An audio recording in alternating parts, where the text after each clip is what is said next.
All right. Hello, everybody, and welcome to another edition of Bread Theory. Tonight, we are doing a co-stream with the For We Are Many podcast, and we have Trish on to go through State and Revolution tonight. About how you doing tonight, Trish? I'm doing good. How about you? Not too bad. Not too bad. Got rained out halfway through my day of landscaping today, so I had a nice half day off to finally catch up on some editing and stuff like that. So that was good. Gotta love How's that. your day been? All rainy. Had sun, Yeah. rainy. It was kind of nice. Yeah. Yeah. That's not too bad. Not too bad at all. All right. So we are on the final chapter of State and Revolution by Vladimir Lenin. But before we get to that, I just wanted to bring up one thing. Hold on. Let me close some tabs there. So before we get to that, I just wanted to mention that the group that I manage, Left Signal Boost, is in the process of doing nominations for its annual leftist award show, the Lefties, and it's a word show that is completely of the people. All the nominations, all the voting is done by the fans themselves of leftist creators across all the different social media and art form platforms that one can imagine.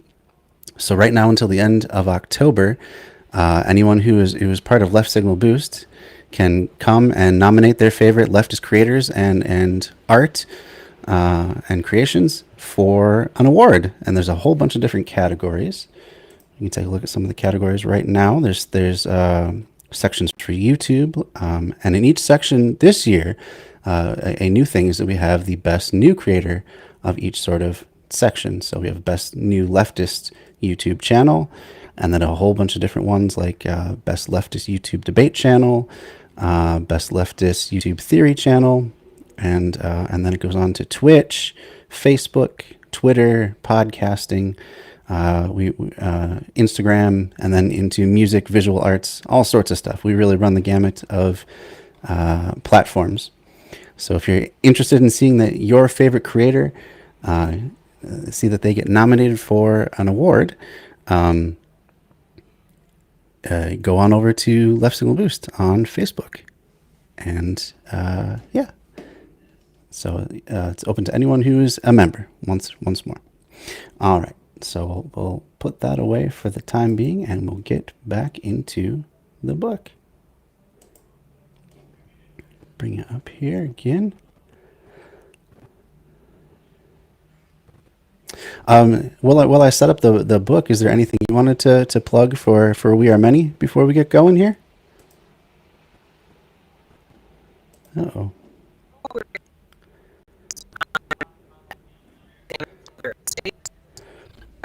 Sorry.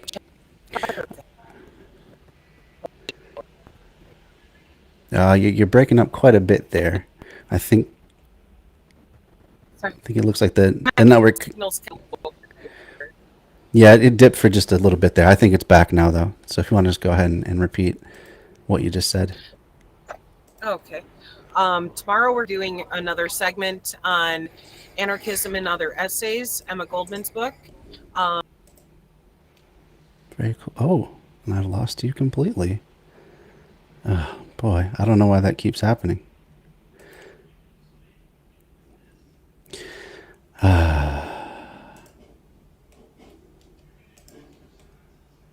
Boy. Sorry about that. I don't know how come it keeps dumping you off there. I'm in the sticks, so the signal on my phone is low, and I'm not quite close enough to the house to catch a strong signal on the Wi-Fi to Oh, bounce off of my no. phone to the laptop. So Oh, my apologies. that's all right.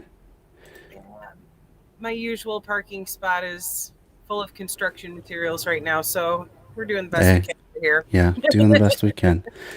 All right. So you were mentioning that you're going to be doing Emma Goldman's Anarchism and Other Essays tomorrow. Is that right? Oh, and then it came off again. Oh man.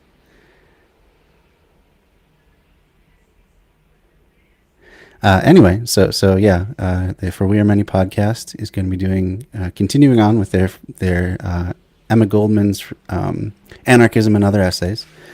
They do the same sort of thing that I do, where they just go chapter by chapter and then just kind of pause and give their analysis of it, and it's a really good time. And sometimes I'm able to join them. I may or may not be able to tomorrow. I'll have to kind of see how my schedule goes, but definitely look out for that there. And you can follow their page on Facebook as well, and they also have two different Facebook groups: the For We Are Many Education and Discussion group, and the For We Are Many Mutual Aid group. Both lots of really cool stuff going on there at all times. So I encourage you all to check that out. It looks like Trish is just going to have some. Oh, here she's back again. We'll try one more time to bring her on. I'm back. back again. Yep. Oh goodness. All right. Well, hopefully that's the last time, and we can get a good steady run here. Yeah, fingers crossed. Really. Yeah, I did this a few times at the beginning of last night's show too, and then it held solid after that. So hopefully it's worked its issues out. Oh, I sure hope so. But anyway, I just picked up where you left off, talking about doing the Anarchism and Other Essays tomorrow. Thank you. So yeah. All right. So I think we should probably get into the book here, so we can make as much progress as we can. Absolutely. We just on the very last chapter, for those of you who are following along at home, I'm going to be reading my copy as we listen to the audio at the same time. We are on the last chapter, which is the vulgarization of Marxism by opportunists. And I'm going to switch over to the audiobook right now, turn on the closed captioning for everybody, and which means I probably have to take our nameplates off. Yeah. So I'll have to do it that way. I don't know why the needs to cover closed captioning, but that's the way Restream works. And I, haven't figured out how to check that other than put up something different on the screen. Right. But anyway, okay. So here we go with the final chapter. And as always, if any of you in the audience have any questions or any comments about what we're talking about, feel free to chime in. It's always a better stream when it's more of a discussion. Right. And so here we go. Chapter 6, I believe this is 6, of State and Revolution by Vladimir Lenin. Now beginning chapter 6, the vulgarization of Marxism by opportunists.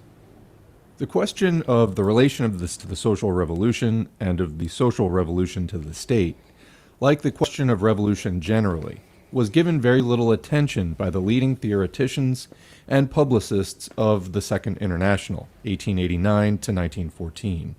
But the most characteristic thing about the process of the gradual growth of opportunism that led to the collapse of the Second International in 1914 is the fact that even when these people were squarely faced with this question, they tried to evade it or ignored it.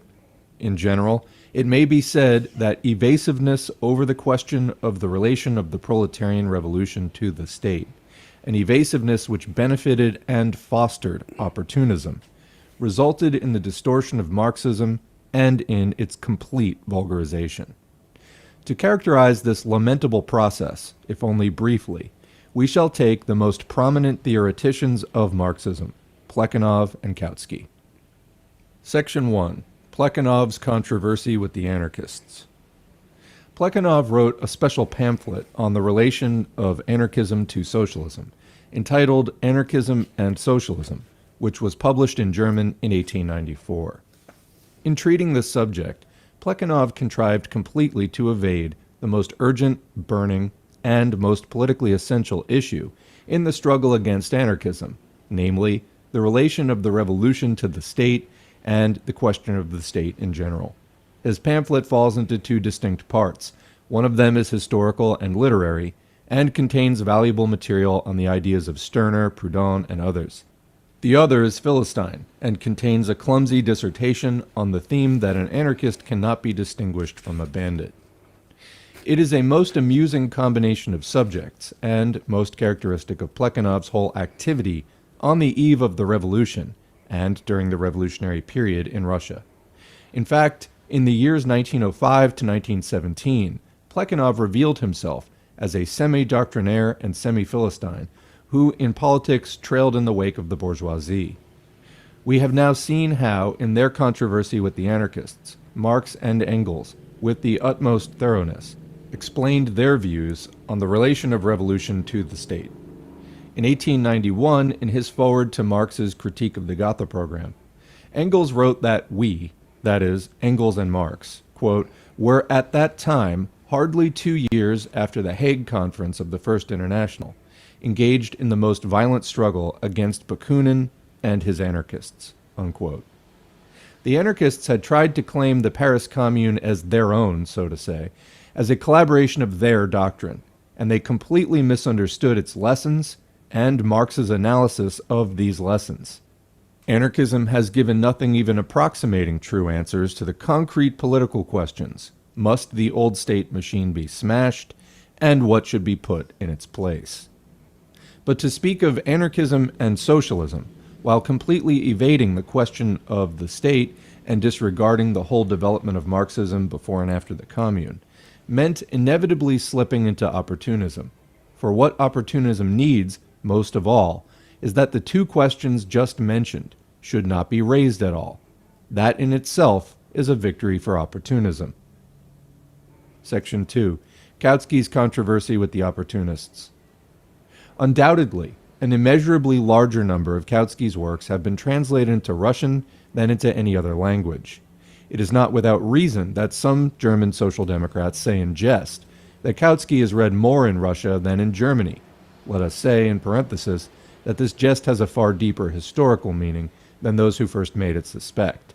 The Russian workers, by making in 1905 an unusually great and unprecedented demand for the best works of the best social democratic literature, and editions of these works in quantities unheard of in other countries, rapidly transplanted, so to speak, the enormous experience of a neighboring, more advanced country to the young soil of our proletarian movement. Besides his popularization of Marxism, Kautsky is particularly known in our country for his controversy with the opportunists, with Bernstein at their head.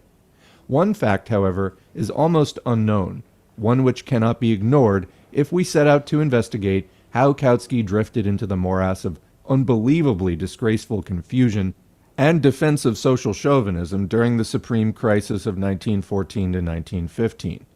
This fact is as follows. Shortly before he came out against the most prominent representatives of opportunism in France, Millerand and Jaure, and in Germany, Bernstein, Kautsky betrayed very considerable vacillation.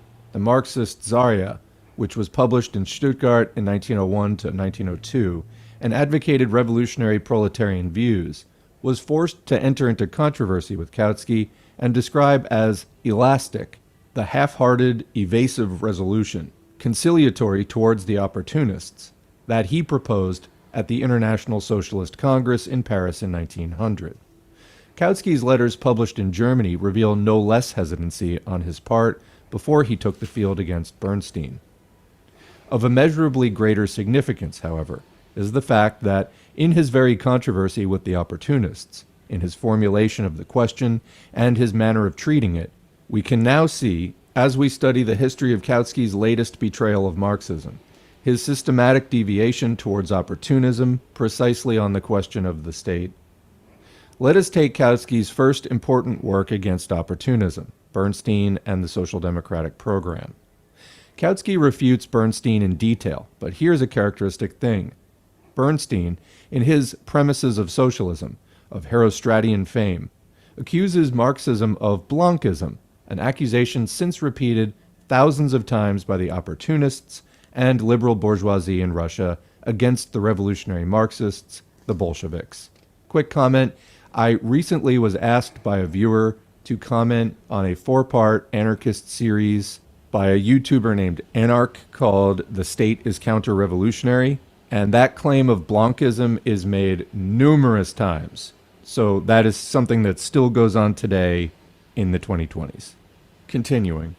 In this connection, Bernstein dwells particularly on Marx's The Civil War in France, and tries, quite unsuccessfully as we have seen, to identify Marx's views on the lessons of the Commune with those of Proudhon.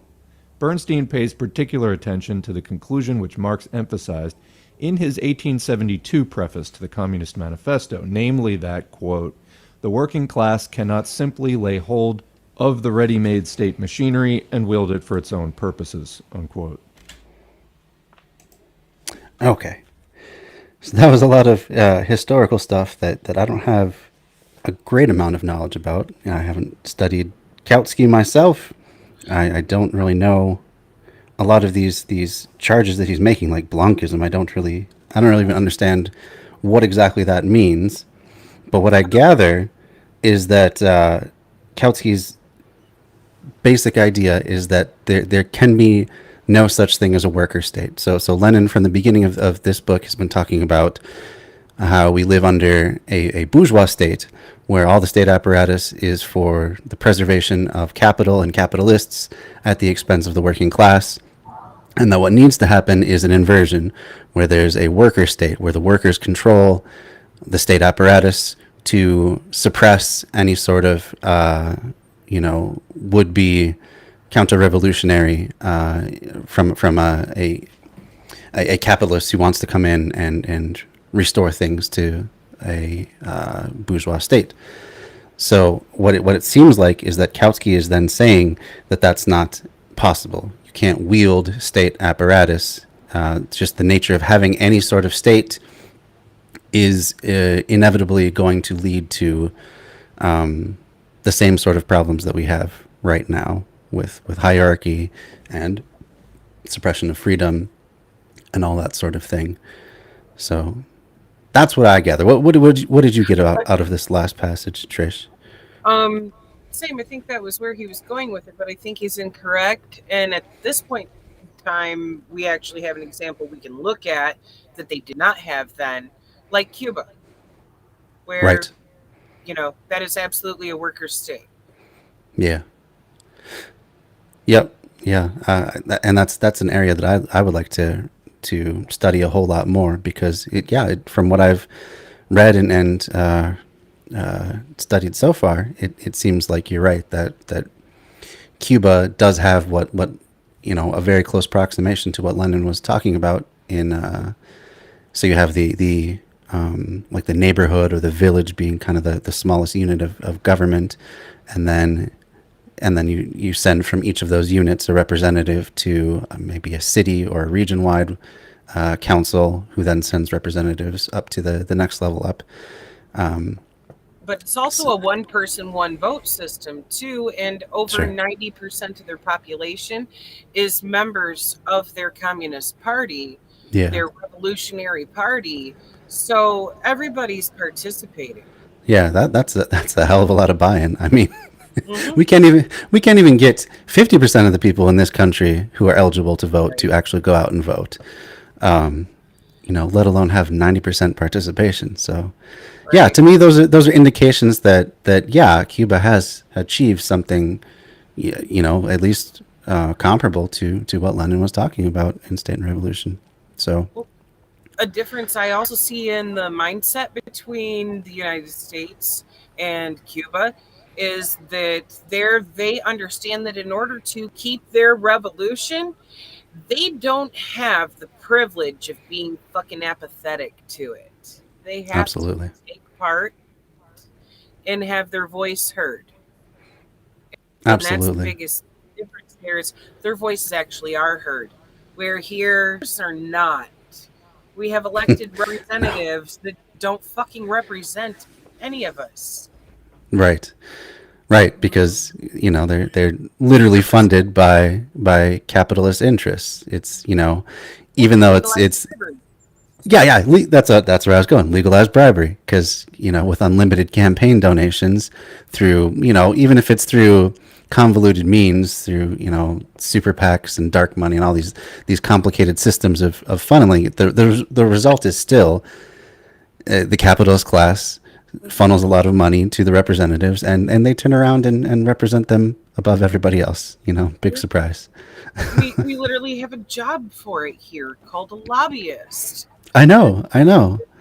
Your entire purpose is to buy politicians for your corporations that you work for. And it's like, why the fuck is this allowed? Why? True. It's true. Yeah. And I've heard pretty weak arguments from defenders of lobbyists who say, well, it's in the Constitution that we can, petition our government for redress of grievances. But the thing is, it never says that. Yeah, exactly. That's the part that's not in the Constitution. It doesn't say that. Oh, and by the way, you can be a professional at lobbying the government for redress of grievances. So that part is not in the Constitution, which leads me to believe that we could do away with that if we really wanted to. We really could. The Constitution does not provide for ability to purchase votes. Yeah, I mean, you would hope so. If you have any semblance of a legitimate state, that you would hope that it didn't allow for the buying of votes. Like, that seems like a pretty basic thing if you want to be taken seriously. The legitimate corporation known as the United States of America, which is real. This is Yep. Yeah. Absolutely true. Yeah. Absolutely true.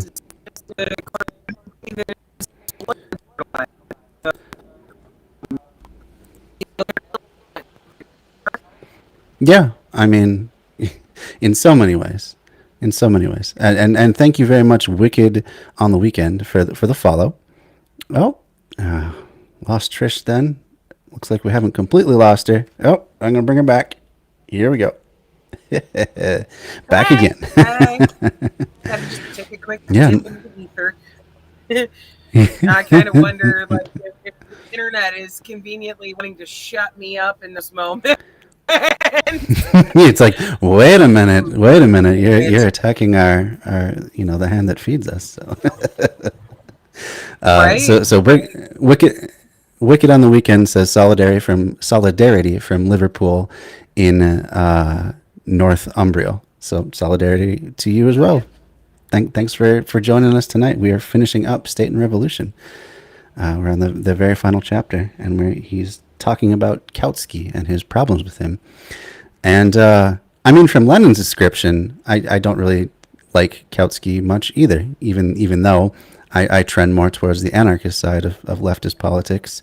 The way that he is conceiving of things, that it's impossible to wield state power without it devolving into a horrible power structure like we have right now. I don't think that's true.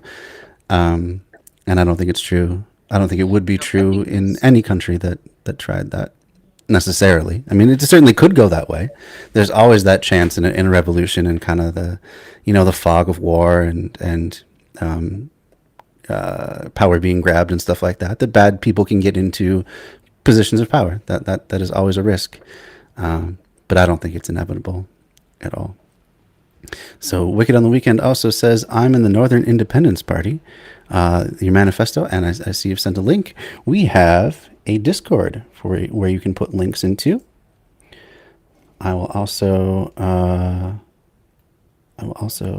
where is that? I'll put a link in the chat as well that you can follow. So all links that you want to send have to go through the Discord. And that just keeps the community safer, because I'm doing the production and the streaming all at the same time. Oh yeah, there you go. There's the Discord. Hey, you figured out the Nightbot instructions already. So yeah, so please join the Discord, and you can put any link you want there. And more conversation can always be had after the stream and after things have gone away for the night, by going over to the Discord and keeping on talking about what we're talking about. So yeah, a little plug for that. All right. Did you have anything else you wanted to add, Trish, before we move on in the chapter here? Not that I can think of. I'm just curious to hear more of Lenin's perspective on this, because this is a learning experience for me. I'm not Oh. familiar with any of what he's discussing so far in this chapter. Yeah. So Yeah. this is all new to me. Yeah. What he's discussing. Me as well, and I'm only vaguely familiar with like the Paris Commune, and I've read one of the works of Proudhon, who he mentioned recently, but I haven't read any Bernstein, and I haven't read any Kautsky, so this is all new ground to me as well. Right. I know a bit about the Paris Commune too, but also have not read any of their works. So maybe Len can educate us some Well, more. cool. Yeah, let's let him do so right now. This statement pleased Bernstein so much that he used it no less than 3 times in his book, interpreting it in the most distorted, opportunist way. As we have seen, Marx meant that the working class must smash, break, shatter the whole state machine. But according to Bernstein, it would appear as though Marx in these words warned the working class against excessive revolutionary zeal when seizing power.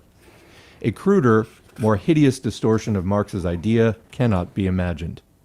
How then did Kautsky proceed in his most detailed refutation of Bernsteinism?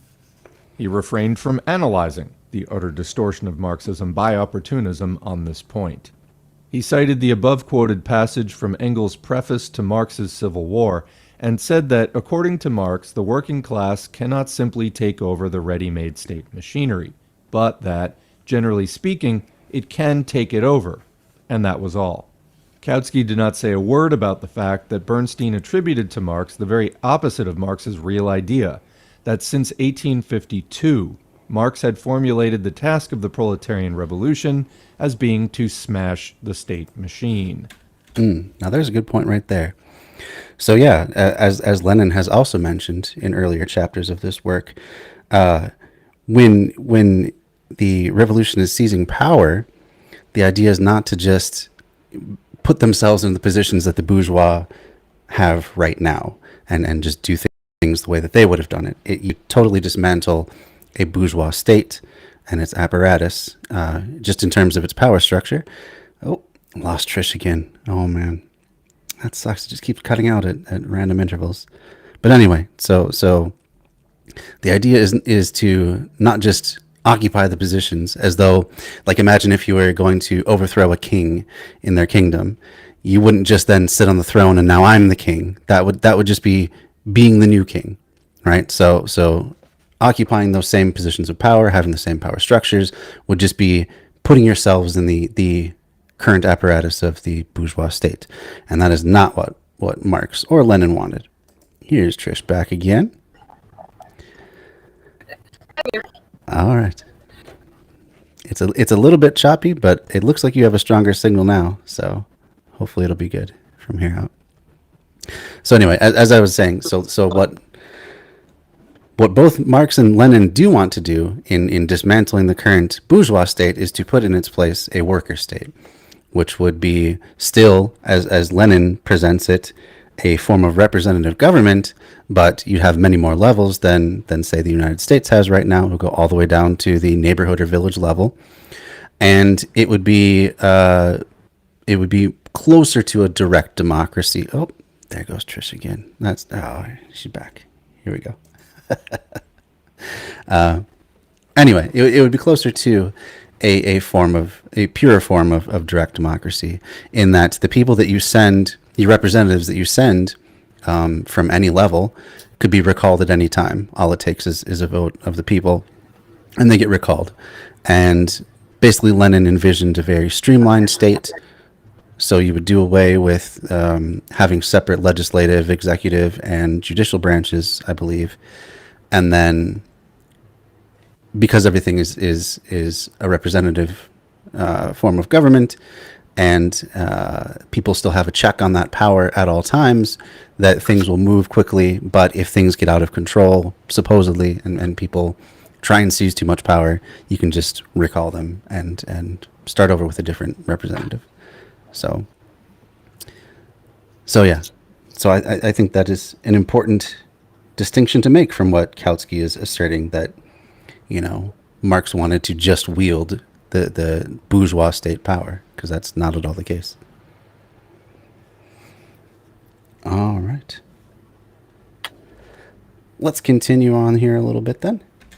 The result was that the most essential distinction between Marxism and opportunism on the subject of the tasks of the proletarian revolution was slurred over by Kautsky. Quote, "We can quite safely leave the solution of the problems of the proletarian dictatorship of the future," said Kautsky, writing against Bernstein.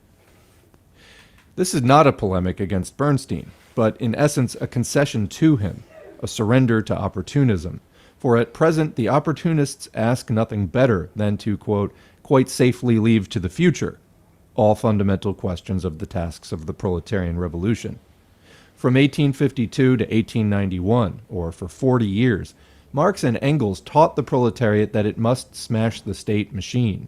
Yet, in 1899, Kautsky, confronted with the complete betrayal of Marxism by the opportunists on this point, fraudulently substituted for the question whether it is necessary to smash this machine, the question for the concrete forms in which it is to be smashed, and then sought refuge behind the, quote, "indisputable and barren Philistine truth that concrete forms cannot be known in advance." A gulf separates Marx and Kautsky over their attitude towards the proletarian party's task of training the working class for revolution. Let us take the next, more mature, work by Kautsky, which was also largely devoted to a refutation of opportunist errors. It is his pamphlet, The Social Revolution. In this pamphlet, the author chose as his special theme the question of the proletarian revolution and the proletarian regime. He gave much that was exceedingly valuable, but he avoided the question of the state.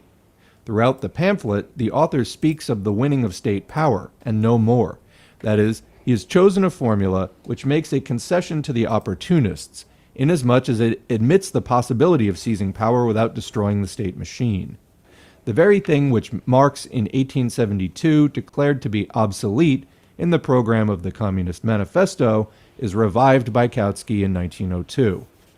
A special section in the pamphlet is devoted to the, quote, "forms and weapons of the social revolution." Here Kautsky speaks of the mass political strike, of civil war, and of the, quote, "instruments of the might of the modern large state, its bureaucracy and the army." But he does not say a word about what the Commune has already taught the workers.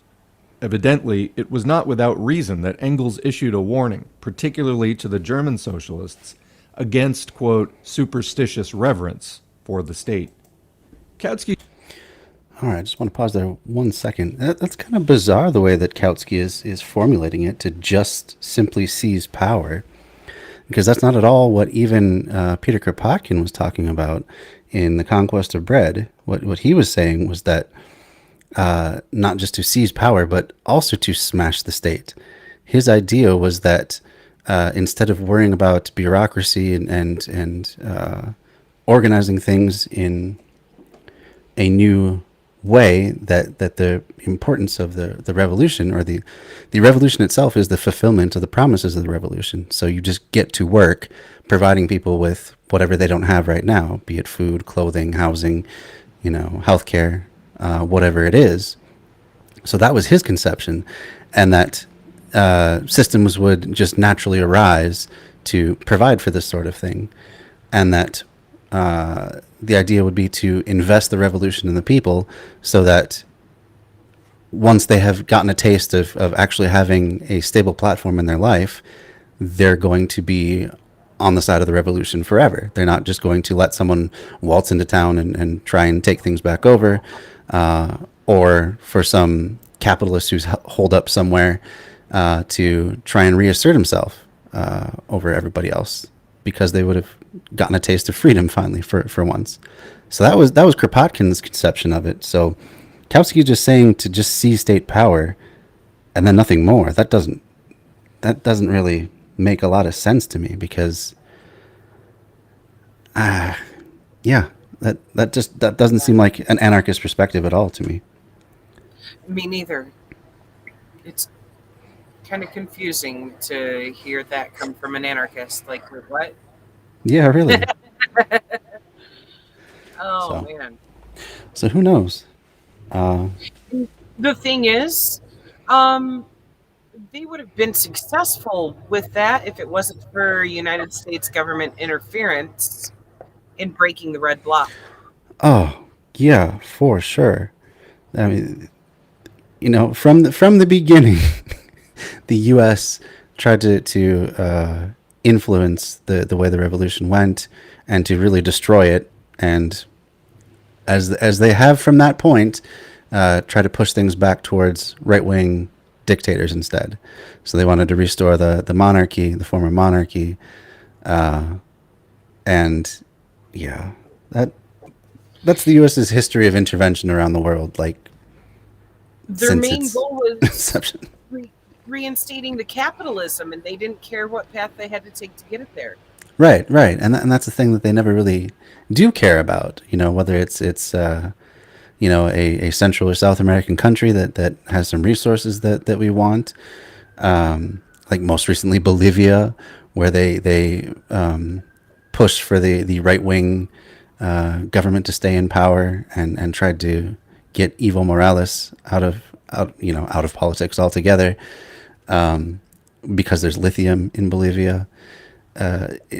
They will always take the worst sort of people as long as it means that the capitalists that they represent still can keep profiting from resources of countries that are less able to defend themselves from U.S. imperialism.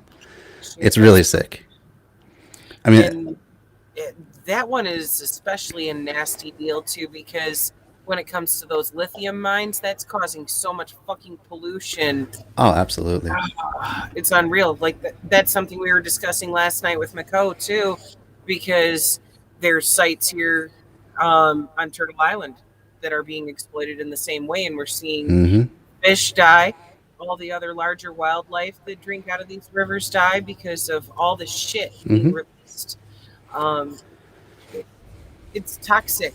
People Oh, want to pretend absolutely. like your lithium batteries are going to help with going green. Well, how fucking green is it if the lithium mining itself is destroying the environment?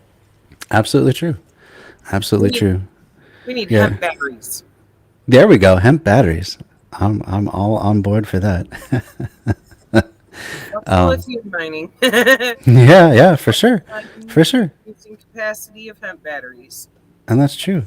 And you see the capitalists that operate these mines, like even in like coal country in Appalachia, where these people will defend and defend these companies, right to go and mine stuff because it means jobs, jobs, jobs. That's always the banner that they insert their will in for.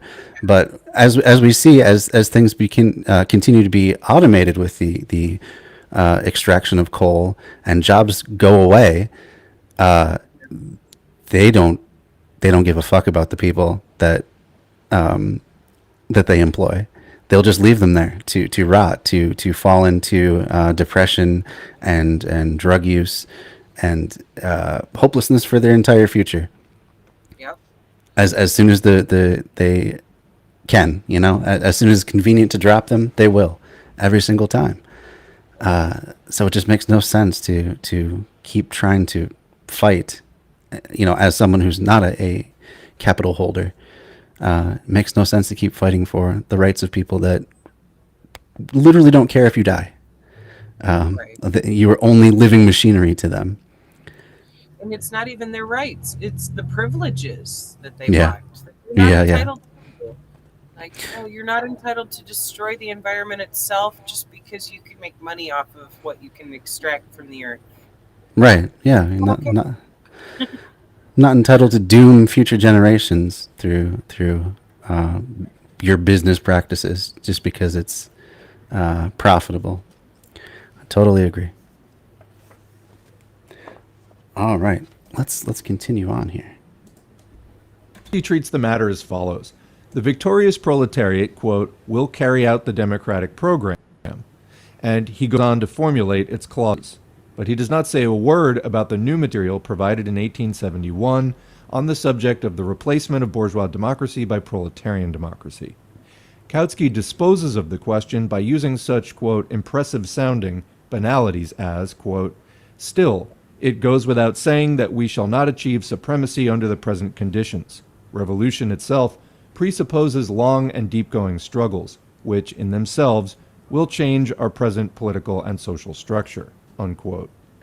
Undoubtedly, this quote goes without saying, just as the fact that horses eat oats or the Volga flows into the Caspian. Only it is a pity that an empty and bombastic phrase about deep-going struggles is used to avoid a question of vital importance to the revolutionary proletariat, namely, what makes its revolution, quote, deep-going, in relation to the state, to democracy, as distinct from previous, non-proletarian revolutions. By avoiding this question, Kautsky in practice makes a concession to opportunism on this most essential point, although in words he declares stern war against it and stresses the importance of the, quote, idea of revolution. How much is this idea worth when one is afraid to teach the workers the concrete lessons of revolution, or says revolutionary idealism before everything else, or announces that the English workers are now, quote, hardly more than petty bourgeois? Quote, the most varied form of enterprises, bureaucratic, trade unionist, cooperative, private, can exist side by side in socialist society, Kautsky writes. Quote, there are, for example, enterprises which cannot do without a bureaucratic organization. Comment, Lenin has put 2 question marks in brackets after bureaucratic, apparently saying, what does this even mean? Such as the railways. Here, the democratic organization may take the following shape. The workers elect delegates who form a sort of parliament, which establishes the working regulations and supervises the management of the bureaucratic apparatus. The management of other countries may be transferred to the trade unions, and still others may become cooperative enterprises, unquote. This argument is erroneous. It is a step backward compared with the explanations Marx and Engels gave in the 70s, using the lessons of the Commune as an example. As far as the supposedly necessary bureaucratic organization is concerned, there is no difference whatever between a railway and any other enterprise in large-scale machine industry, any factory, large shop, or large-scale capitalist agricultural enterprise. The technique of all these enterprises makes absolutely imperative the strictest discipline, the utmost precision on the part of everyone in carrying out his allotted task, for otherwise the whole enterprise may come to a stop, or machinery or the finished product may be damaged. In all these enterprises, the workers will, of course, quote, elect delegates who will form a sort of parliament. The whole point, however, is that this sort of parliament will not be a parliament in the sense of a bourgeois parliamentary institution. The whole point is that this sort of parliament will not merely, quote, establish the working regulations and supervise the management of the bureaucratic apparatus, as Kautsky, whose thinking does not go beyond the bounds of bourgeois parliamentarianism, imagines. In socialist society, the sort of parliament consisting of workers' deputies will, of course, quote, establish the working regulations and supervise the management of this apparatus, but this apparatus will not be bureaucratic. Kautsky has not reflected at all on Marx's words, quote, the Commune was a working, not parliamentary, body, executive, and legislative at the same time. Kautsky has not understood at all the difference between bourgeois parliamentarism, which combines democracy, not for the people, with the bureaucracy, against the people, and proletarian democracy, which will take immediate steps to cut bureaucracy down to the roots, and which will be able to carry these measures through to the end, to the complete abolition of bureaucracy, to the introduction of complete democracy for the people. Kautsky here displays the same old superstitious reverence for the state and superstitious belief in bureaucracy. Let us now pass to the last and best of Kautsky's works against the opportunists, his pamphlet The Road to Power, which I believe has not been published in Russian, for it appeared in 1909, when reaction was at its height in our country. This pamphlet is a big step forward since it does not deal with the revolutionary program in general, as the pamphlet of 1899 against Bernstein, or with the tasks of the social revolution, irrespective of the time of its occurrence, as the 1902 pamphlet, The Social Revolution, It deals with the concrete conditions which compels us to recognize that the era of revolutions is setting in. The author explicitly points to the aggravation of class antagonisms in general, and to imperialism, which plays a particularly important part in this respect. After the revolutionary period of 1789 to 1871 in Western Europe, he says, a similar period began in the East in 1905. A world war is approaching with menacing rapidity. Quote, it, the proletariat, can no longer talk of premature revolution. Quote, we have entered a revolutionary period. The, quote, revolutionary era is beginning, unquote. These statements are perfectly clear. This pamphlet of Kautsky's should serve as a measure of comparison of what the German Social Democrats promised to be before the imperialist war and the depth of degradation to which they, including Kautsky himself, sank when the war broke out. Quote, the present situation, Kautsky wrote in the pamphlet under survey, quote, is fraught with the danger that we, i.e. the German Social Democrats, may easily appear to be more moderate than we really are, unquote. It turned out that in reality the German Social Democratic Party was much more moderate and opportunist than it appeared to be. It is all the more characteristic, therefore, that although Kautsky so explicitly declared that the era of revolution had already begun, in the pamphlet which he himself said was devoted to an analysis of the political revolution, he again completely avoided the question of the state. These evasions of the question, these omissions and equivocations, inevitably added up to that complete swing over to opportunism with which we shall now have to deal. Kautsky, the German Social Democrats' spokesman, seems to have declared, I abide by revolutionary views, 1899.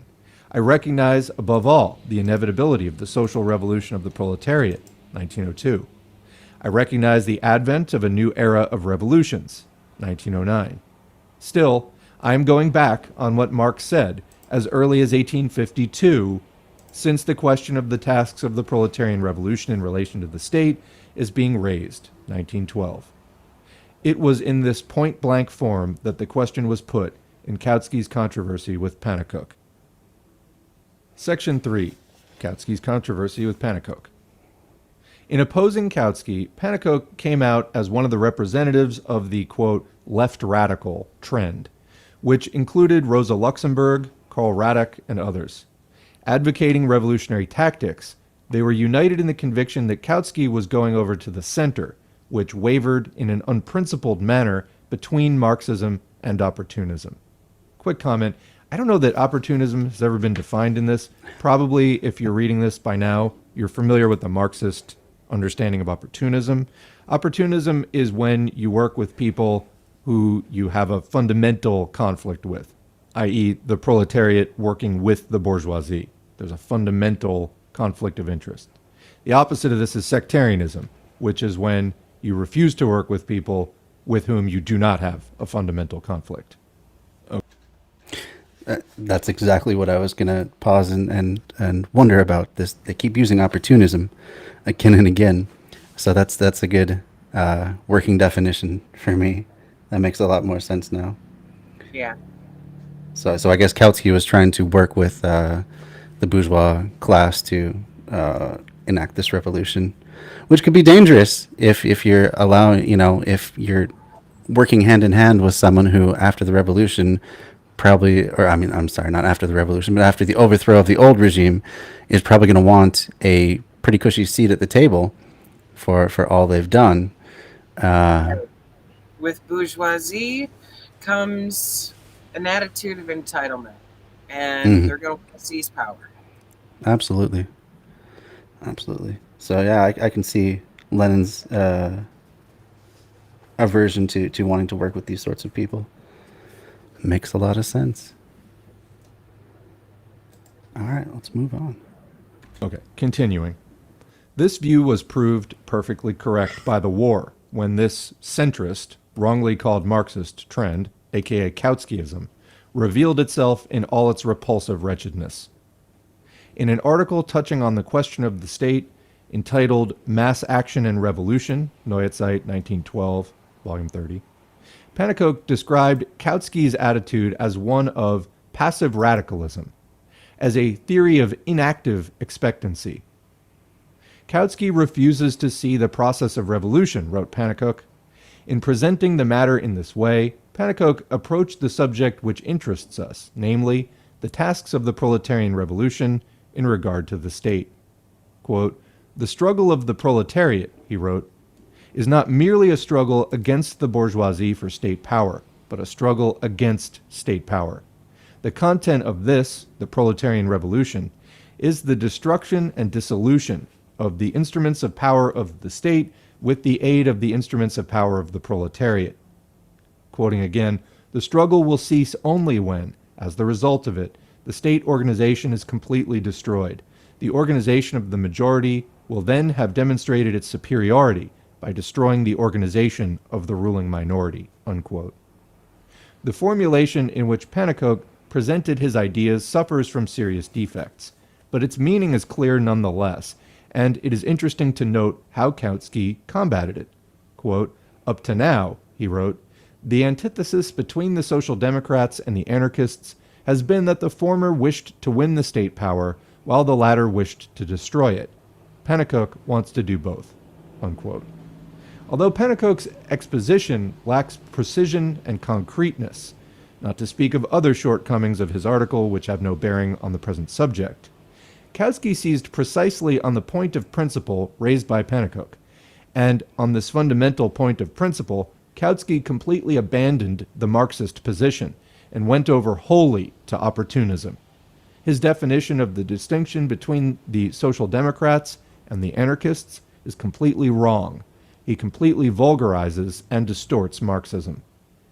The distinction between Marxists and the anarchists is this. 1. The former, while aiming at the complete abolition of the state, recognize that this aim can only be achieved after classes have been abolished by the socialist revolution, as the result of the establishment of socialism, which leads to the withering away of the state. The latter want to abolish the state completely overnight, not understanding the conditions under which the state can be abolished. 2. The former recognize that after the proletariat has won political power, it must completely destroy the old state machine and replace it by a new one consisting of an organization of the armed workers after the type of the commune. The latter, while insisting on the destruction of the state machine, have a very vague idea of what the proletariat will put in its place and how it will use its revolutionary power. The anarchists even deny that the revolutionary proletariat should use the state power. They reject its revolutionary dictatorship. 3. The former demand that the proletariat be trained for revolution by utilizing the present state. The anarchists reject this. In this controversy, it is not Kautsky but Pannekoek who represents Marxism, for it was Marx who taught that the proletariat cannot simply win state power, in the sense that the old state apparatus passes into new hands, but must smash this apparatus, must break it, and replace it with a new one. Kautsky abandons Marxism for the opportunist camp, for this destruction of the state machine, which is utterly unacceptable to the opportunists, completely disappears from his argument, and he leaves a loophole for them in that conquest may be interpreted as the simple acquisition of a majority. To cover up his distortion of Marxism, Kautsky behaves like a doctrinaire. He puts forward a quotation from Marx himself. In 1850, Marx wrote that, quote, "a resolute centralization of power in the hands of the state authority," unquote, was necessary. And Kautsky triumphantly asks, does Pannekoek want to destroy centralism? This is simply a trick, like Bernstein's identification of the views of Marxism and Proudhonism on the subject of federalism as against centralism. Kautsky's quotation is neither here nor there. Centralism is possible with both the old and the new state machine.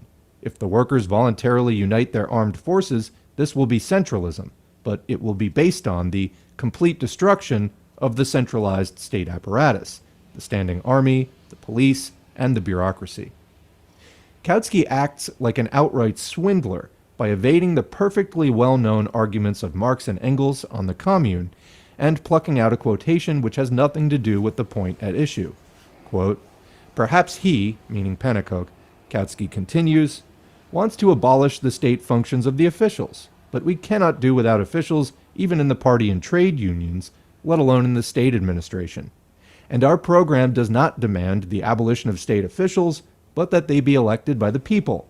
We are discussing here not the form the administrative apparatus of the future state will assume, but whether our political struggle abolishes the state power before we have captured it.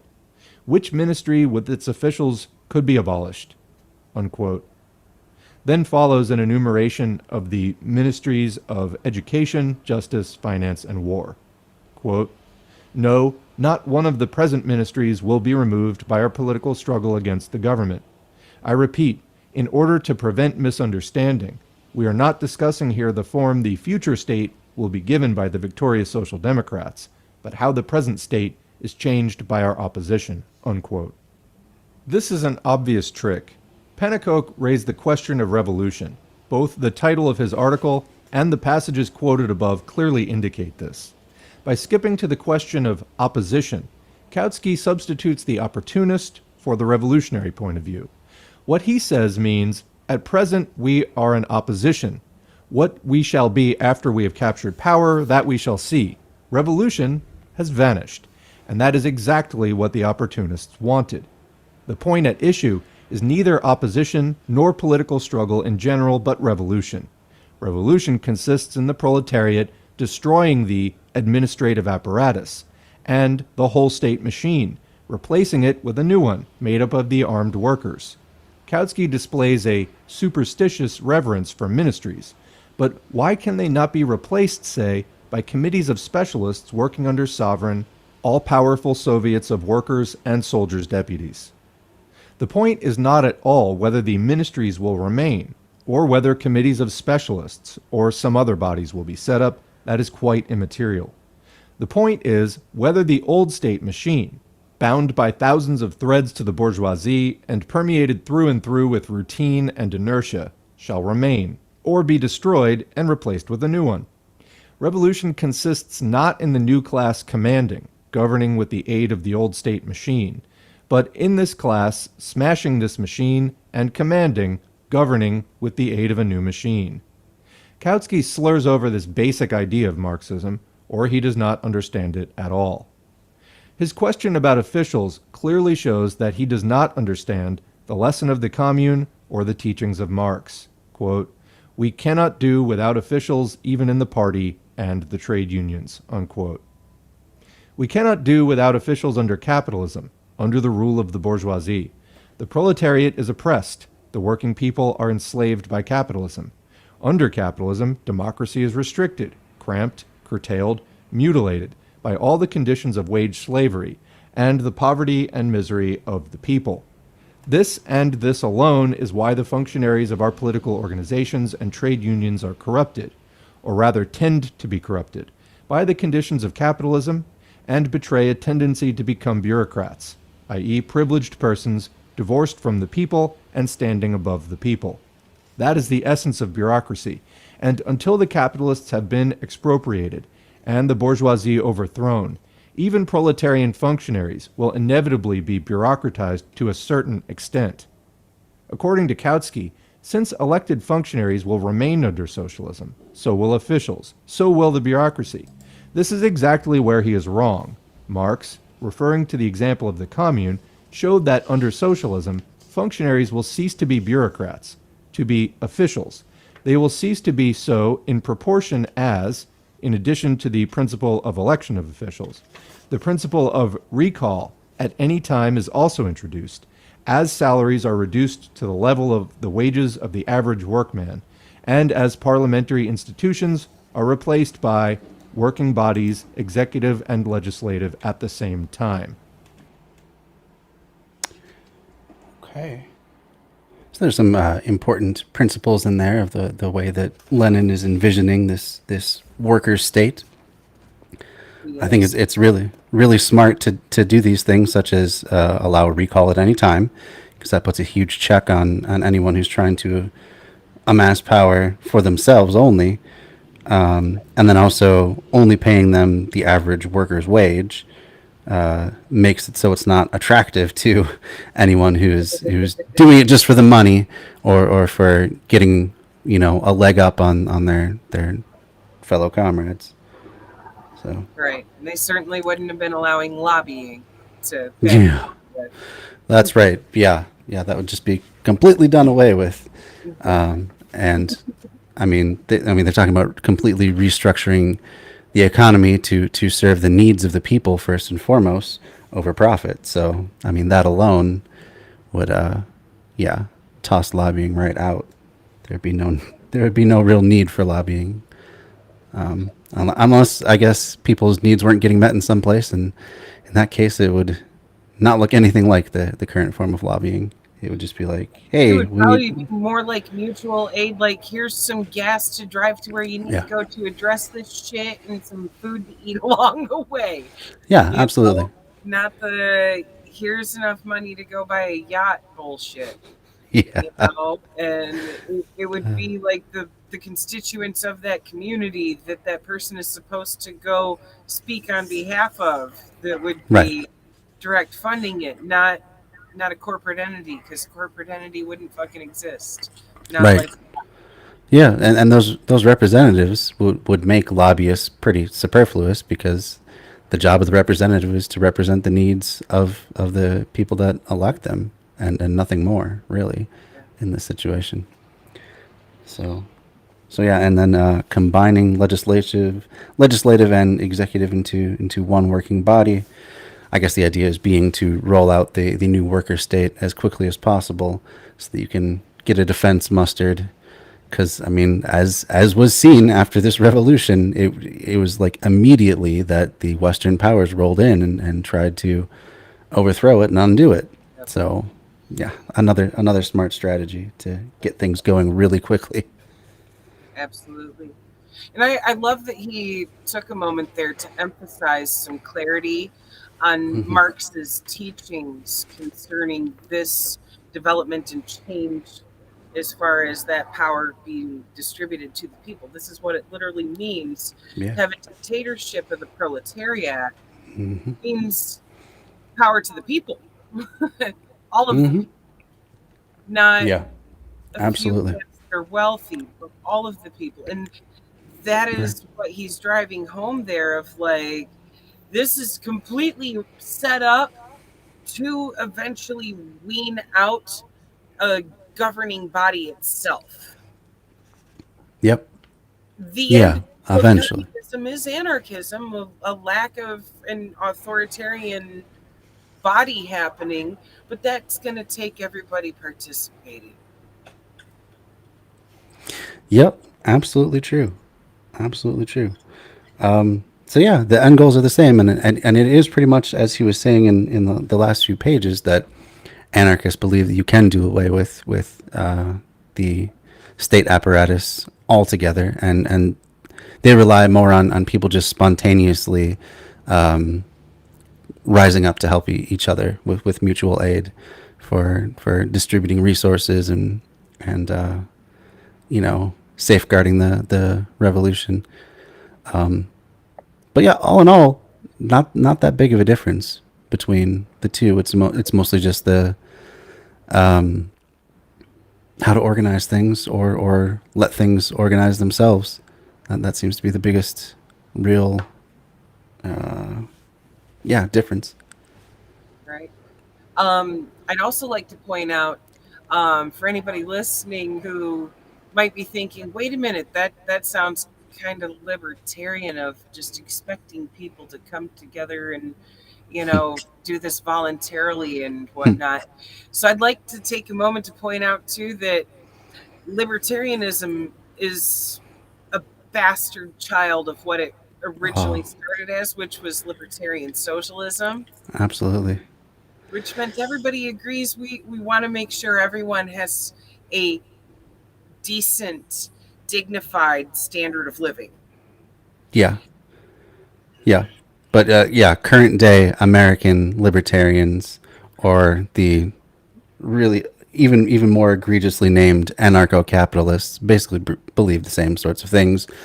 That yeah, they believe in voluntarism supposedly, where all, every sort of work and interaction you enter into with another person is all voluntary.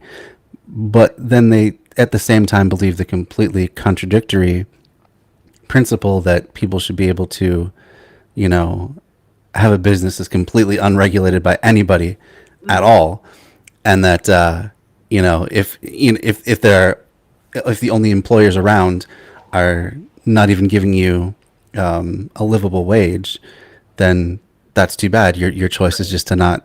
Your choice is basically to die. It's to starve, um, which is not really much of a choice at all. So, It, it's kind of like what we already have. Oh shit, that's where they're pushing us is ultra capitalism, but that's when it ends up fucking destroying itself because that's oh yeah. not sustainable in any fucking way, shape, or form.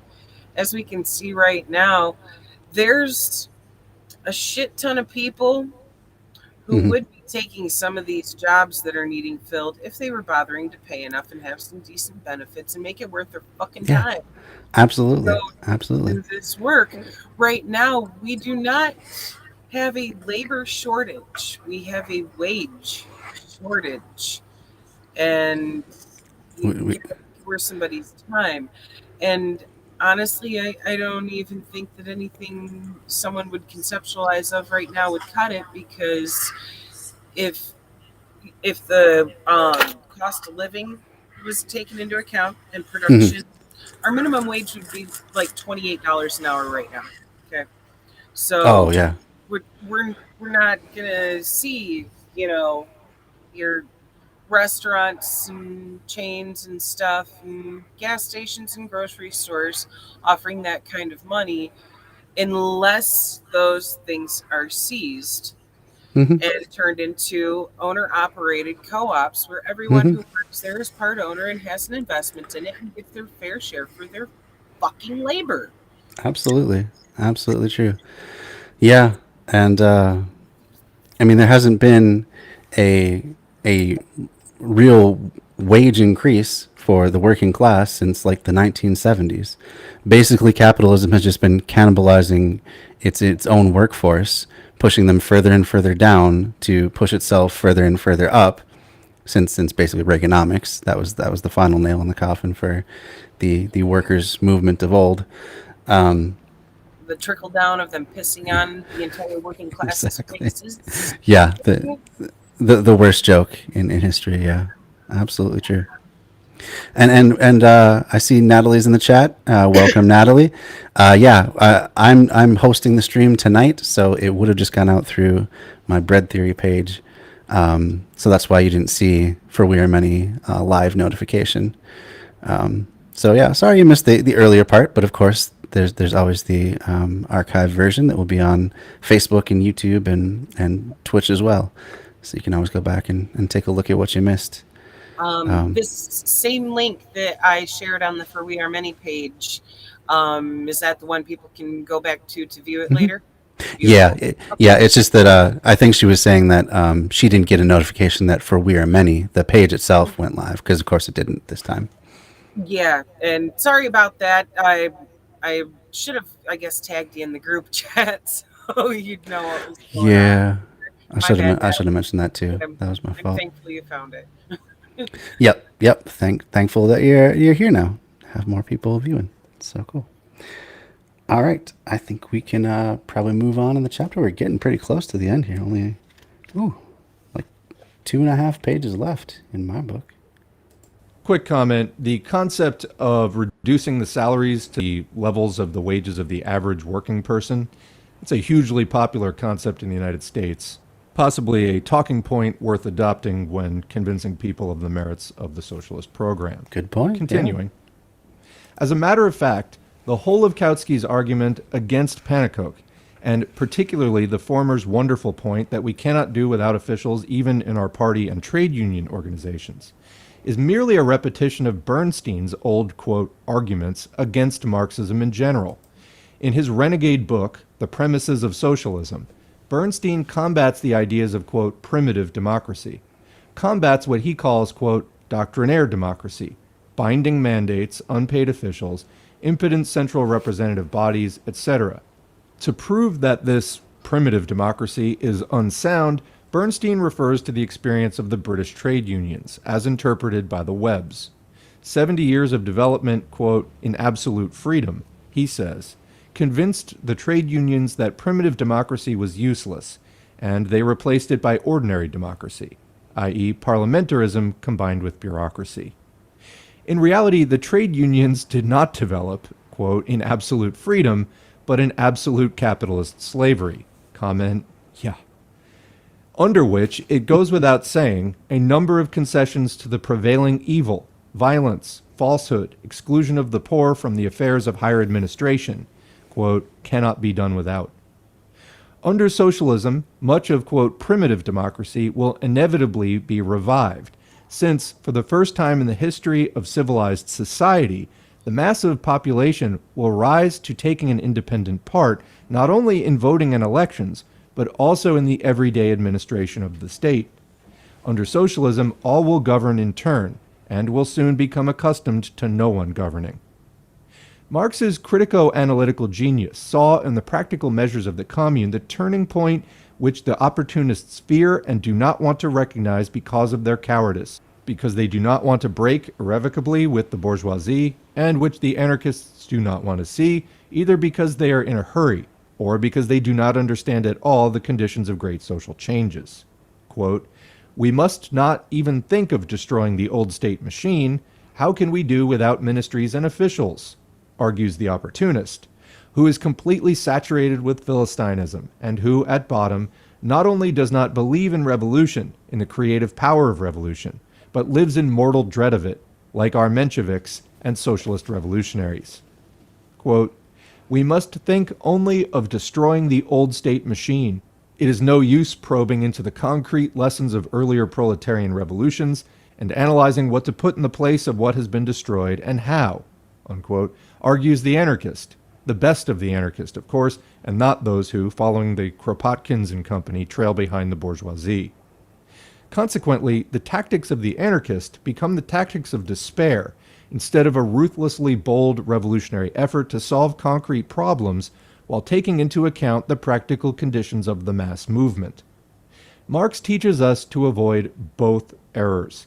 He teaches us to act with supreme boldness in destroying the entire old state machine, and at the same time, he teaches us to put the question concretely. The Commune was able, in the space of a few weeks, to start building a new proletarian state machine by introducing such and such measures to provide wider democracy and to uproot bureaucracy. Let us learn revolutionary boldness from the communards. Let us see in their practical measures the outline of really urgent and immediately possible measures, and then, following this road, we shall achieve the complete destruction of bureaucracy. The possibility of this destruction is guaranteed by the fact that socialism will shorten the working day, will raise people to a new life, will create such conditions for the majority of the population as will enable everybody, without exception, to perform, quote, state functions. And this will lead to the complete withering away of every form of state in general. Quote, it's... Just want to pause that for a second there. So, yeah, I think that last part was really important there, talking about how providing a basically a platform for everyone to stand on and have all their needs met means that they have time and ability to participate in the functions of state. I think that's really important because the way that things are conceived of right now in this bourgeois form of capitalism, or capitalistic government, people are so beaten down through work and trying to scramble, especially those who are working minimum wage, are trying to scramble to get together enough jobs to survive, that they don't really even have time to participate in any sort of government. Like even basic voting, they don't really have the time or energy to go do.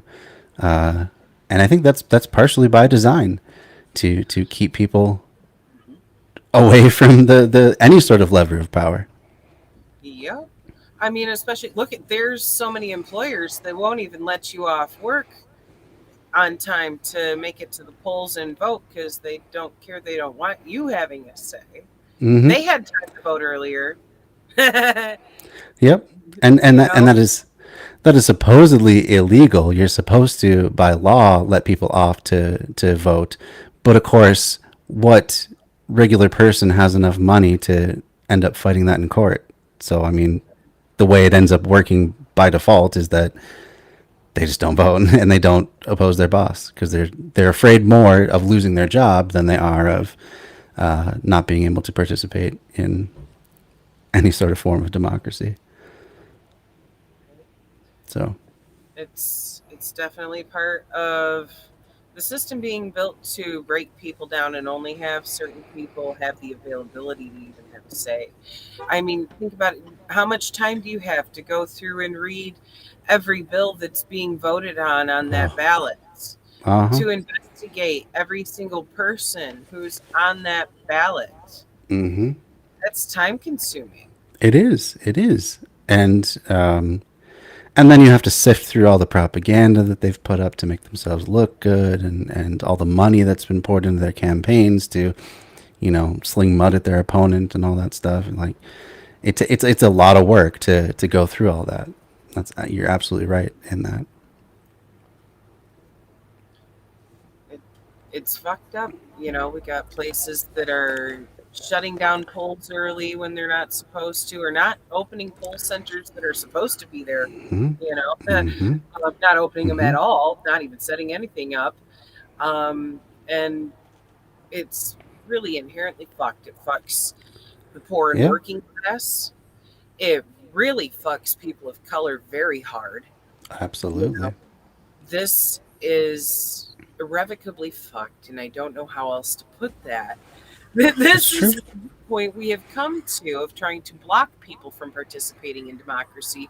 And Mm-hmm. it's because they already know that if enough of us came together to discuss these things and had the time and the mental ability after working all fucking day long and Mm-hmm. being taxed, and I don't mean monetarily, I mean your energy. you know, Absolutely. if we actually were coming together having these discussions every day about what's going on, and we all were expecting each other to take an active role and have a fucking say in what happens, Mm-hmm. then we would outnumber them in the votes as far as what we're going to get pushed through. Plain and fucking simple. Right on. Absolutely true. And I mean, it's to the point where they're terrified of us even exercising the little bit of power that we are allowed in this system. Uh, what happened in the election last year in Georgia, where it was like a week before the polls, they just suddenly purged like 200,000 people from the rolls, and it just happened to be mostly, I think, people of color and other likely Democratic voters. But even in that case, they were so incredibly terrified of people just simply voting for their representative that they did whatever they could to try and stop that.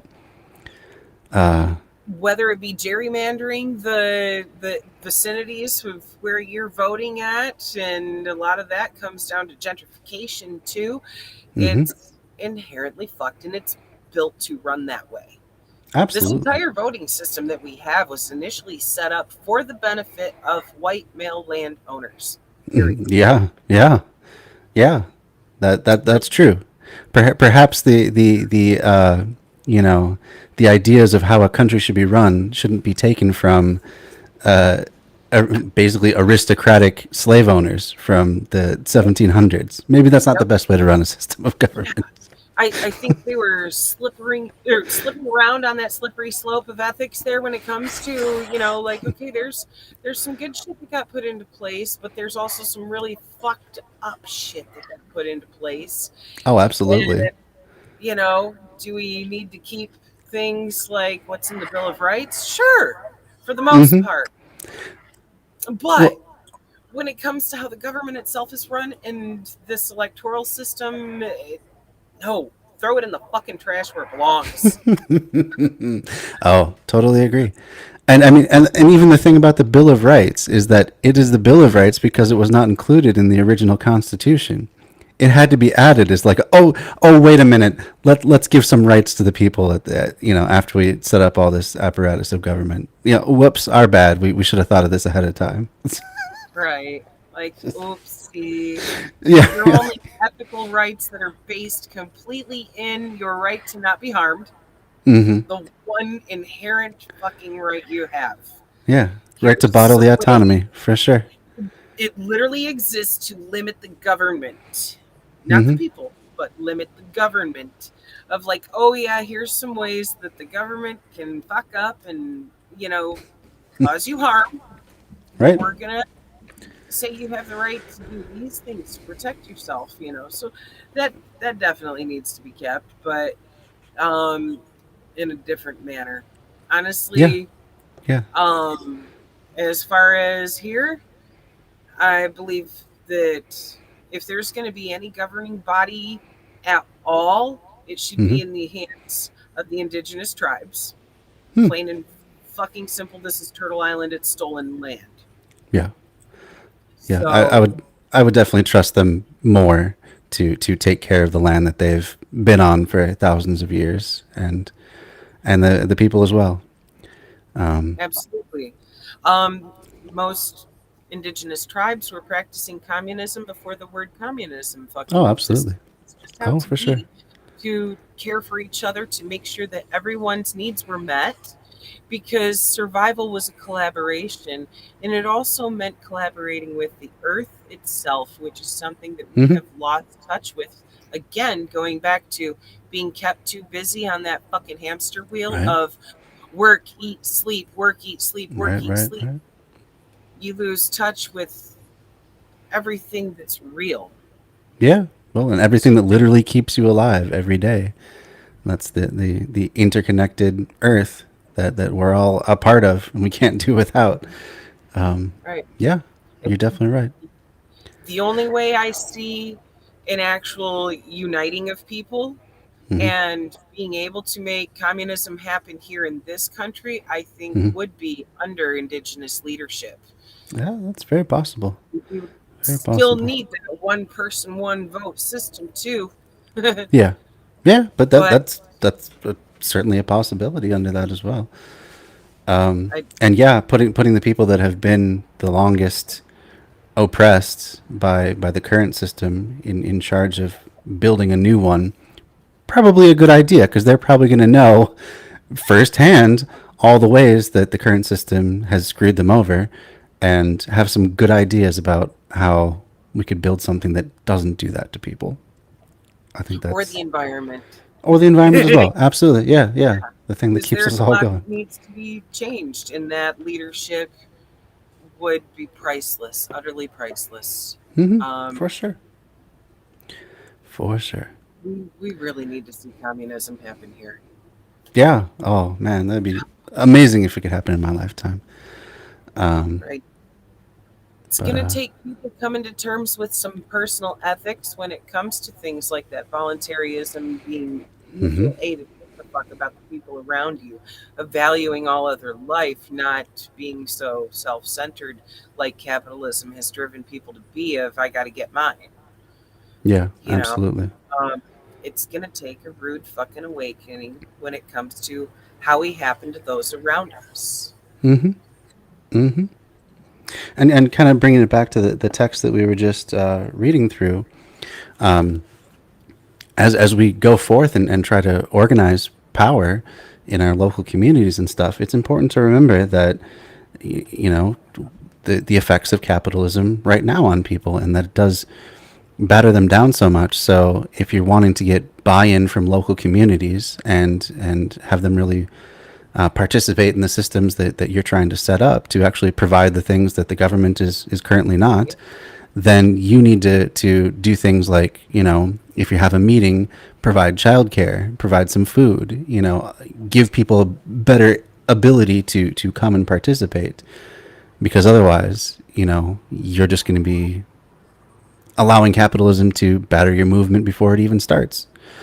Crush it down before it's even gotten going. So just centering your organizing on meeting people's needs so that they can participate, I think is a good strategy to go forward with. Absolutely. All right, cool. And Natalie had some good points too, that all the bills are written in what she calls lawyer speak, which makes it really hard for people to understand. So yeah, that's another thing. Just helping people understand the process of the government that we are wanting and trying to enact, without using jargon as much as possible, or at least explaining the jargon so they can understand it. That's another important part of, attracting as many people as possible into your movement. Absolutely. Takes education, for sure. That should be an active part of any movement. Oh, for sure, for sure, it has to be. It has to be, and without being condescending too, because nobody wants to Yes. be talked down to, even if they're, you know, not familiar with the things that you're trying to, uh, the ideas that you're trying to put forth to them. No one likes to be treated that way. Right. That's not a good way to effectively communicate Yeah, information and ideas. absolutely true. Absolutely true. So Natalie also says that that's so true, Trisha. Round and round on the wheel makes it harder to see clear or get off long enough to care when stressed and exhausted each day. The fear of poverty is exhausting. Absolutely true.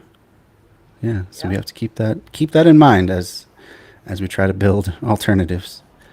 Um, right. Very good. Because technically, what we're under right now is wage slavery. Yeah. Wages that are not enough to sustain life. Mm-hmm. Therefore, so many people are spending the majority of their time being exploited just to Mm-hmm. justify their existence, and that's not fucking right. Absolutely, and you see the truth of that we are living under that sort of a system. You see the mask slipping of all these corporate heads who are bitching about how workers don't want to work for this wage or that wage, and how basically they're mad that they can't just threaten everybody with starvation so that they can have the workforce that they want at the price that they want. So that literally is the system that we have. It's work or starve. And that doesn't give anybody a choice, really, except for the That's people at the top. that right there is honestly that's one of the driving points of the people who hate things like food stamp programs. Absolutely. It's like, Absolutely. how horrible do you have to be like this person doesn't deserve to eat? Yeah. Well, not Um, only them, but also their children and the other family right. members that might be dependent on them. Like the number one recipient of food assistance is still children in this country. So if you want to cut those programs, you want to take the food out of the mouth of the worst off children in the country. I mean, literally, that's what you want. So, Oftentimes, these are the same people who call themselves pro-life, and if you're not pro the yeah. living, then what the fuck are you doing calling yourself pro-life? You're Oh, just no, pro-birth. you there you know? have it. I was just about to say the same thing. Yeah, you're just pro birth. You don't care what happens after that point. Mhm. All right. Well, let's go ahead and wrap this up because we're getting so close to the end now. Its object, the object of the mass strike, Kautsky continues, quote, cannot be to destroy the state power. Its only object can be to make the government compliant on some specific question or to replace a government hostile to the proletariat by one willing to meet it halfway. But never, under no circumstances, can it, that is, the proletarian victory over a hostile government, lead to the destruction of state power. It can lead only to a certain shifting of the balance of forces within the state power. The aim of our political struggle remains, as in the past, the conquest of state power by winning a majority in Parliament and by raising Parliament to the ranks of the master of the government. Unquote. This is nothing but the purest and most vulgar opportunism, repudiating revolution in deeds while accepting it in words. Kautsky's thoughts go no further than a, quote, government willing to meet the proletariat halfway.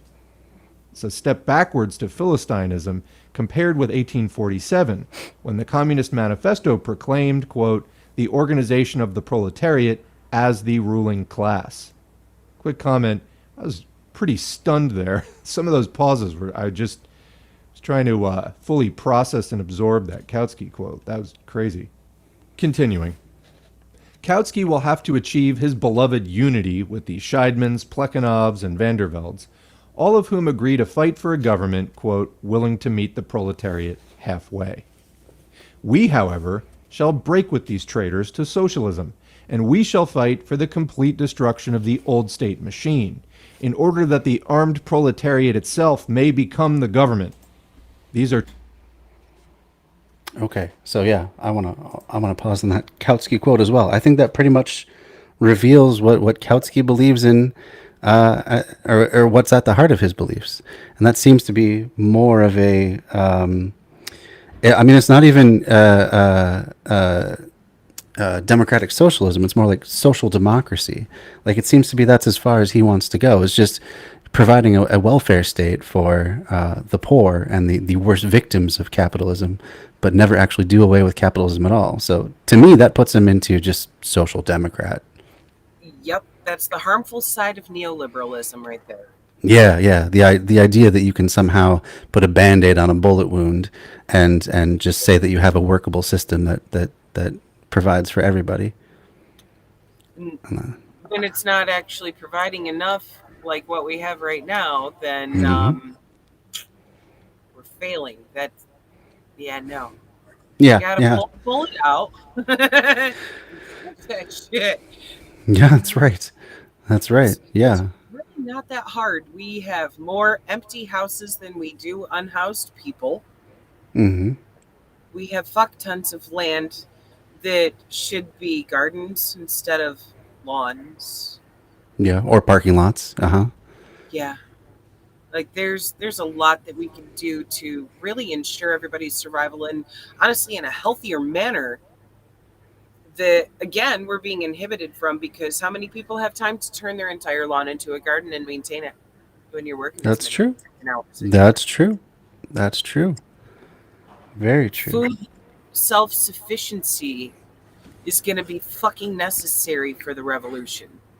Mm-hmm. This is just as necessary as what he was pointing out of being armed for your own self-defense. You also need to train in hand-to-hand combat. You know, the revolution Mm-hmm. is not going to be easy. You see what's already happening at protests where if it's not cops, it's the National Guard and shit like that coming in and physically assaulting people. You have to be able to defend yourself and you have to be able to fucking eat so you can survive. Right. Yeah. Necessities. Necessities for sure. Yeah. Focusing on all, making that the focus of what we're putting forward. I think, and in a way, it kind of keeps things simple. It's not as though you have to be like, well, we're going to do a petition for this bill or that bill or anything like that. You don't even have to worry yourself too much in the current system. Instead, focus on providing now what you can for your local communities in the way of necessities. Just getting enough people together that they can all pool their resources, and maybe some neighbors do have time to go and help another garden, or to fix up a leaky roof, or to build new housing in the community. Get pull together a little bit of money from everybody and start buying up apartment buildings from like slumlords, and turn them into cooperative housing. If you get enough people doing something together, you really can make change. I mean, before you even have an actual revolution. So, Absolutely. It's important to have those things in place. It's mhm. already a necessity on a mutual aid level of Yeah. look how many people are going without and how many others are able to help meet those needs. You Hmm. know, that's something we see growing so quickly. Not just with mutual aid groups, but with strike funds, things along those lines to make sure Hmm. that you actually have the ability to survive while fighting against the system in ways that it needs to be fucking changed. Absolutely. And that's important. Absolutely. It's Yeah. so important. Yeah. We have to have each other's backs.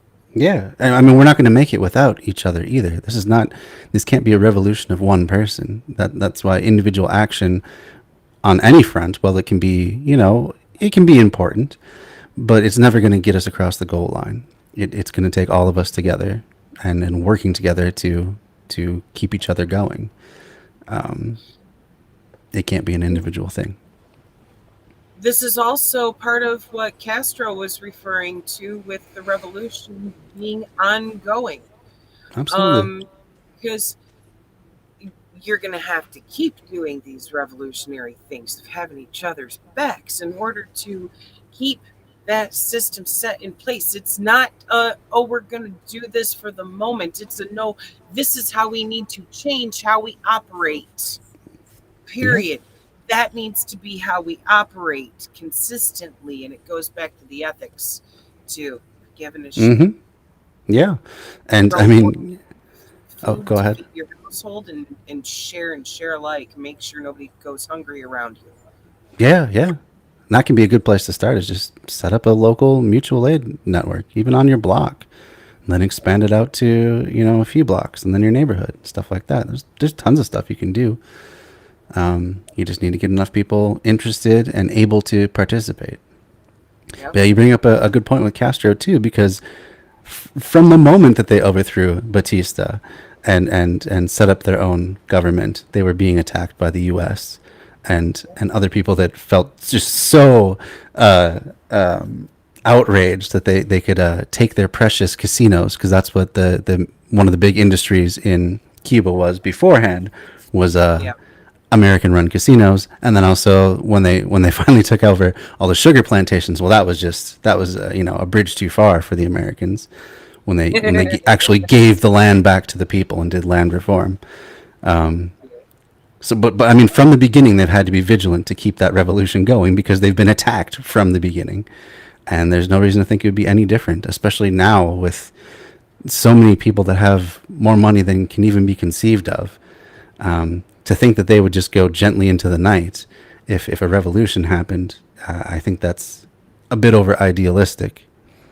So, Right.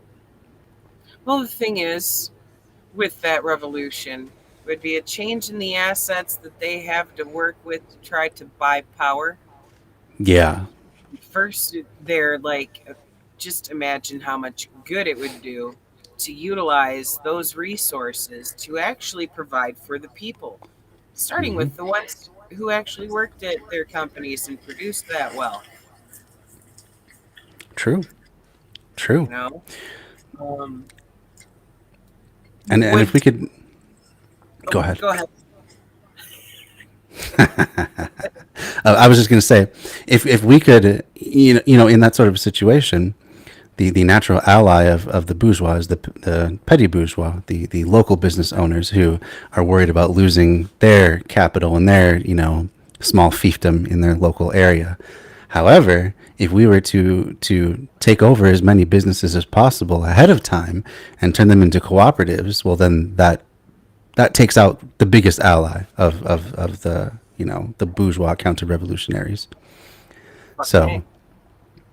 I mean, there's a lot we can do ahead of time to kind of prime people and you know make them ready for this sort of a big sweeping change to happen, and have it be more or less permanent, or at least resist the forces of putting it back to the way it is. Right. Thus, the revolution staying ongoing. Yeah, yeah. 'Cause You're I always mean, it seems like it has to be. Yeah. you're always gonna have motherfucking exploiters trying to come back. Like, but wait a minute, I miss my slaves. Squash them. Right. You're Yeah. gonna have to keep fighting them. Yeah. Somebody's always gonna want to fucking exploit and feel entitled to do so. That's totally true. When the Chinese Revolution happened, all the large landowners and factory owners and stuff that could manage got together, and that's what formed Taiwan. That's the reason we have Taiwan at all, is because it was the last resistance, the last holdouts of the capitalist class, um, trying to resist the communist takeover. And So of course, the only legitimacy they've received as being independent is from capitalist ass fucking United States government. yeah, yeah, no wonder I was trying to prop them up. Yeah. So There's some yeah, shit going on about that right now too.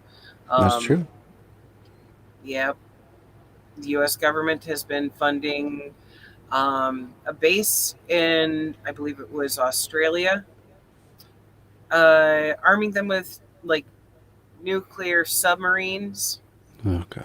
to try to protect Taiwan from being brought back as part of China. Yeah. Which is supposed to be what happened. That's supposed to be the agreement they struck, was that it eventually would be folded back into China. But yeah, they love their capitalism, so Yep, they're, they're still they're not going trying along with that. to. They're like, why can't we handful of people exploit you billions? Yeah, just a little bit of exploitation, you know, as a That's treat. China has allowed some limited capitalism to happen there for the Hmm. purpose of using the majority of those profits to fund socialist programs there. Hmm. Um, but they don't allow their wealthy few people to exploit that in political manners. Like, nope, your company must have someone from the Communist Party on the board to be able to monitor everything and make sure you're not exploiting your workers. And if they get out of line, they get thrown the fucking jail. Yeah, And that's cool. Yeah, China's another area I got to study a lot more, but that sounds really good. Like I really hope that is the way that it does work out in practice. Because yeah, that makes a lot of sense. right, it it's one thing, when we've got motherfuckers like Jeff Bezos over here just running buck wild with exploitation. Oh, absolutely. Shit that he pulls here, over there, his ass would be in fucking jail. His assets would be seized. That would become um, a, a business owned by the people, as it should be. Hmm. Mm-hmm. Yeah. Yeah.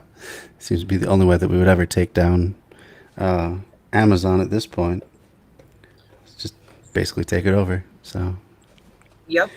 I mean, it's a resource that does help a lot of people who otherwise can't access a lot of things. Especially if you're in a rural area, it does make it easier to just order shit and have it delivered.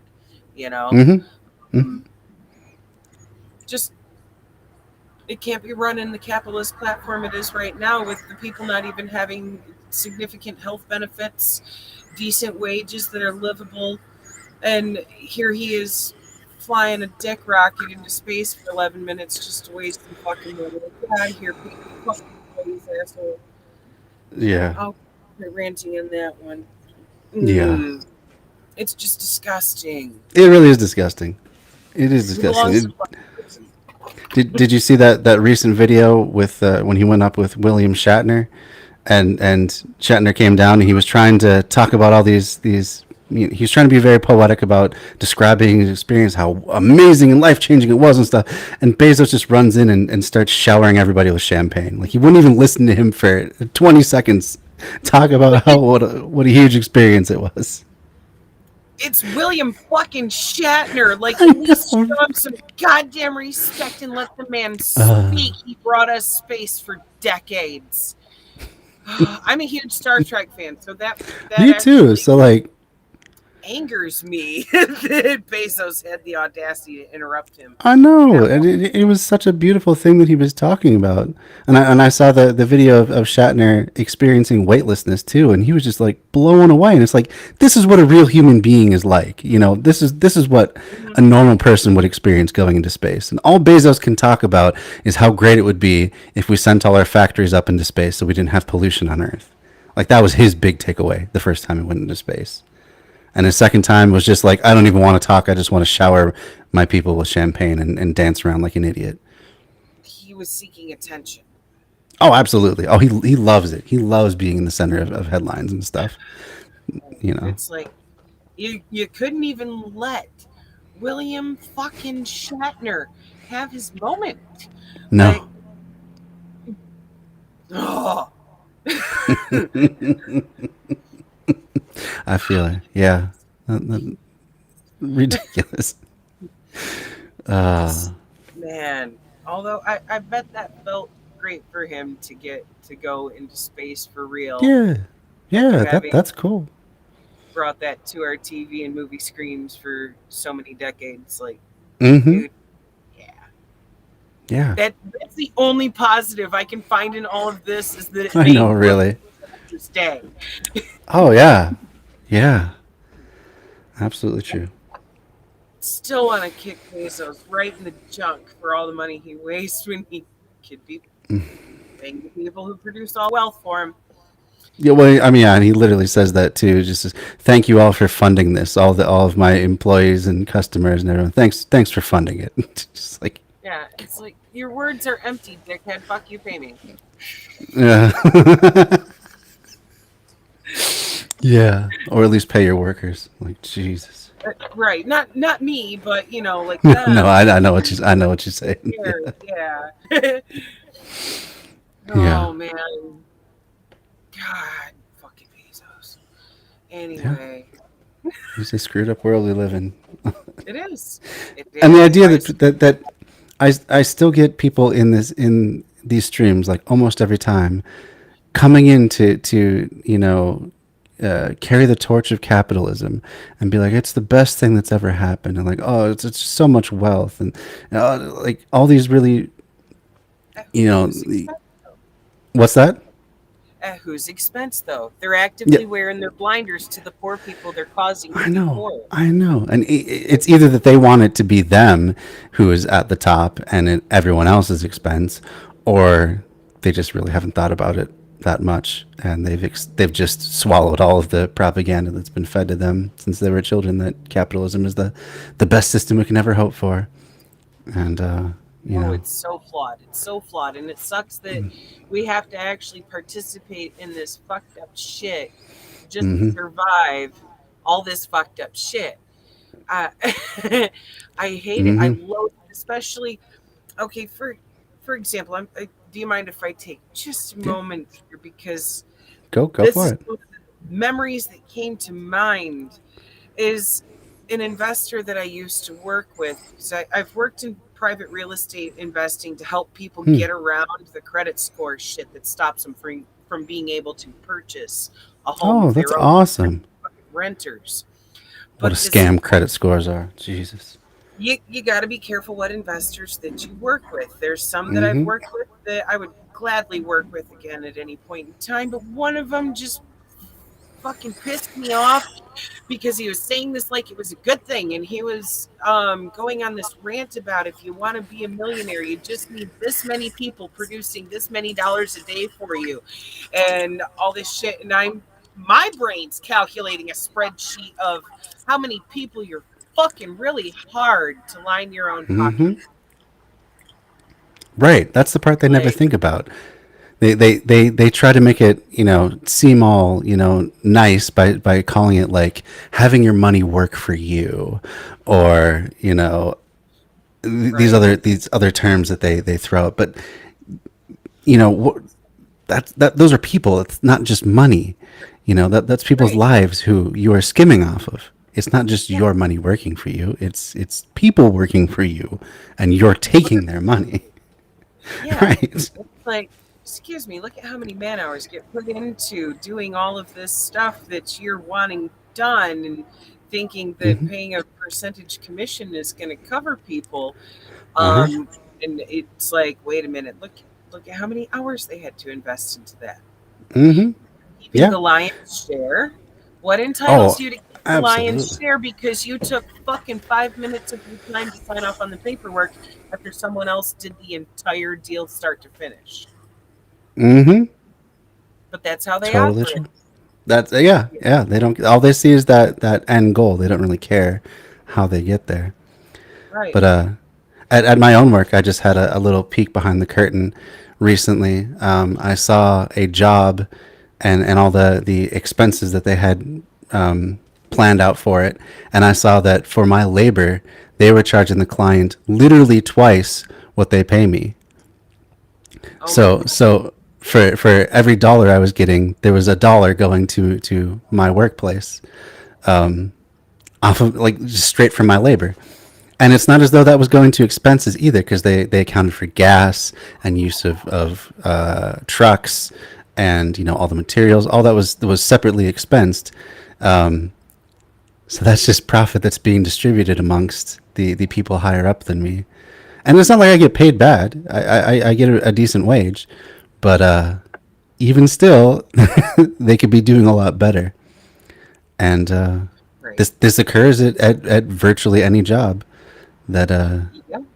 I've seen it in healthcare when I found out what was being billed out to my clients when I was doing home healthcare and discovered they were paying double what I was getting. I was like, wait a fucking minute. there you go. Yeah. Because again, it's a situation where somebody who's management sitting in the office took 5 minutes of their time to go, oh, this client's needs meet this person's schedule needs. Okay, we're going to book you with this person and go. Yeah. Yep. And it's like, where's the rest of the value I'm producing with my labor, please? Thank you. Yeah. You Yeah. were Really, where's it going to? Like you you have were no say in it. You have no ability to direct it at all. The best you can do is like negotiate one on one with your boss and say, "Hey, I would like a raise," right, and that puts you at such a power disadvantage. I mean, 'cause they can just say no, and also you're fired. There's nothing you can do right. to them if they don't agree to what you want. Especially if you're in an at-will work state, which Michigan Yep. is. Yep. Yeah. I mean, so is Minnesota. I don't think we're right to work, so at least we have that going for us. But Um.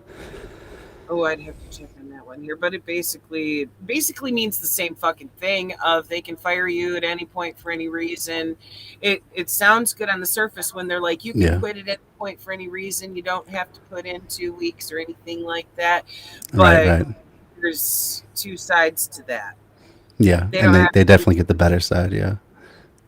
Hmm. Yep.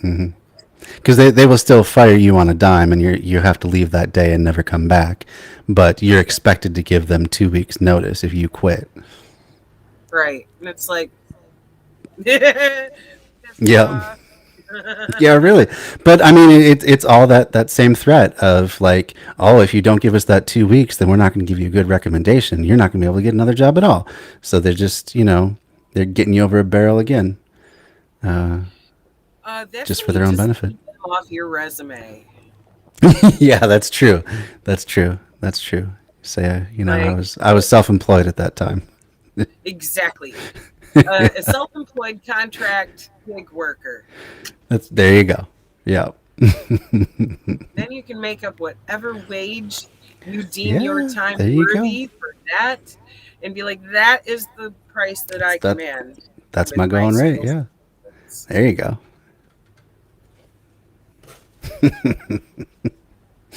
I've been self-employed for a long time. Nice. It's one of those things. I got so fucking sick of my work being exploited by other people. Yeah. It's You know? it's a disgusting system when you actually take a step back and look at how it works.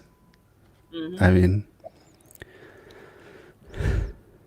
yeah, I mean everyone can understand that just intuitively that things like slavery or even indentured servitude are wrong. Because obviously, I mean, the exploitation's pretty obvious there, and you literally have no choices at all. But Right. just moving it up a couple rungs to where you're still being exploited, and you really don't have a lot of choice because your choice is to either work for, one boss or another, or starve. Somehow that's a lot harder for people to see that's just as bad, not just as bad, but on the same scale as any other sort of exploitation. Yep. Anything less than what meets a dignified standard of living is unacceptable. Oh, at a minimum, yeah, yeah, Yep, at minimum. And if you were actually getting the full value of your labor, you would see your income go up exponentially in most oh, for cases. sure. You'd be making so much more. Yeah, we The we only ethical way to run a business is in that manner where you are equal owner with a holding in the company and actually have the right to command the value of your labor. Yes, there's Yeah. going to be overhead costs that Hmm. everyone mutually covers. You Right. know, maintenance costs if you have, Sure. manufacturing, etc., things like that. But when it comes down to what's left after covering the cost of running the fucking business should be divvied equally according to each person's labor they've contributed. Absolutely. A I lot of mean that. people don't realize how much more they would be making. They're like, oh, we don't want to be equally poor under communism. And it's like, that's not what it means.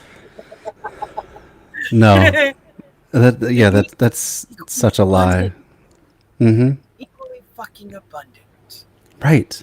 Equal In say what you're too. producing. Having equal Yes. control over your destiny, where now you Mhm. have basically none. And if we have something in place like a UBI to make sure that everyone's basic needs are met, then you're not even beholden to that. If you so choose to leave that company and go to a different one, Yeah. then you're not going to starve, go without health care, etc. Hmm. during that time while you find another place you would rather take part in, you know? Yeah. Yeah. It gives people a lot more freedom that way to actually choose where they want to work and on what terms. Right. So. And it even comes down to what you can do. I've had people ask me, well, what about artists under communism? Hmm. Fucking UBI, man. Like Hmm. you can have your cost of living covered with UBI and be able Hmm. to pursue your arts and not have to worry about, am I going to be able to fucking eat if I can't sell Right. this canvas, or whatever the case may be.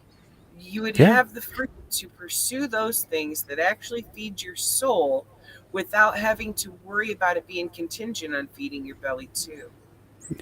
Well, and imagine how many more artists there would be. How many people would actually take some time out of their day, every day, Right. or at least once a week or whatever, to pursue art that now just sacrifice all of their time to mere survival.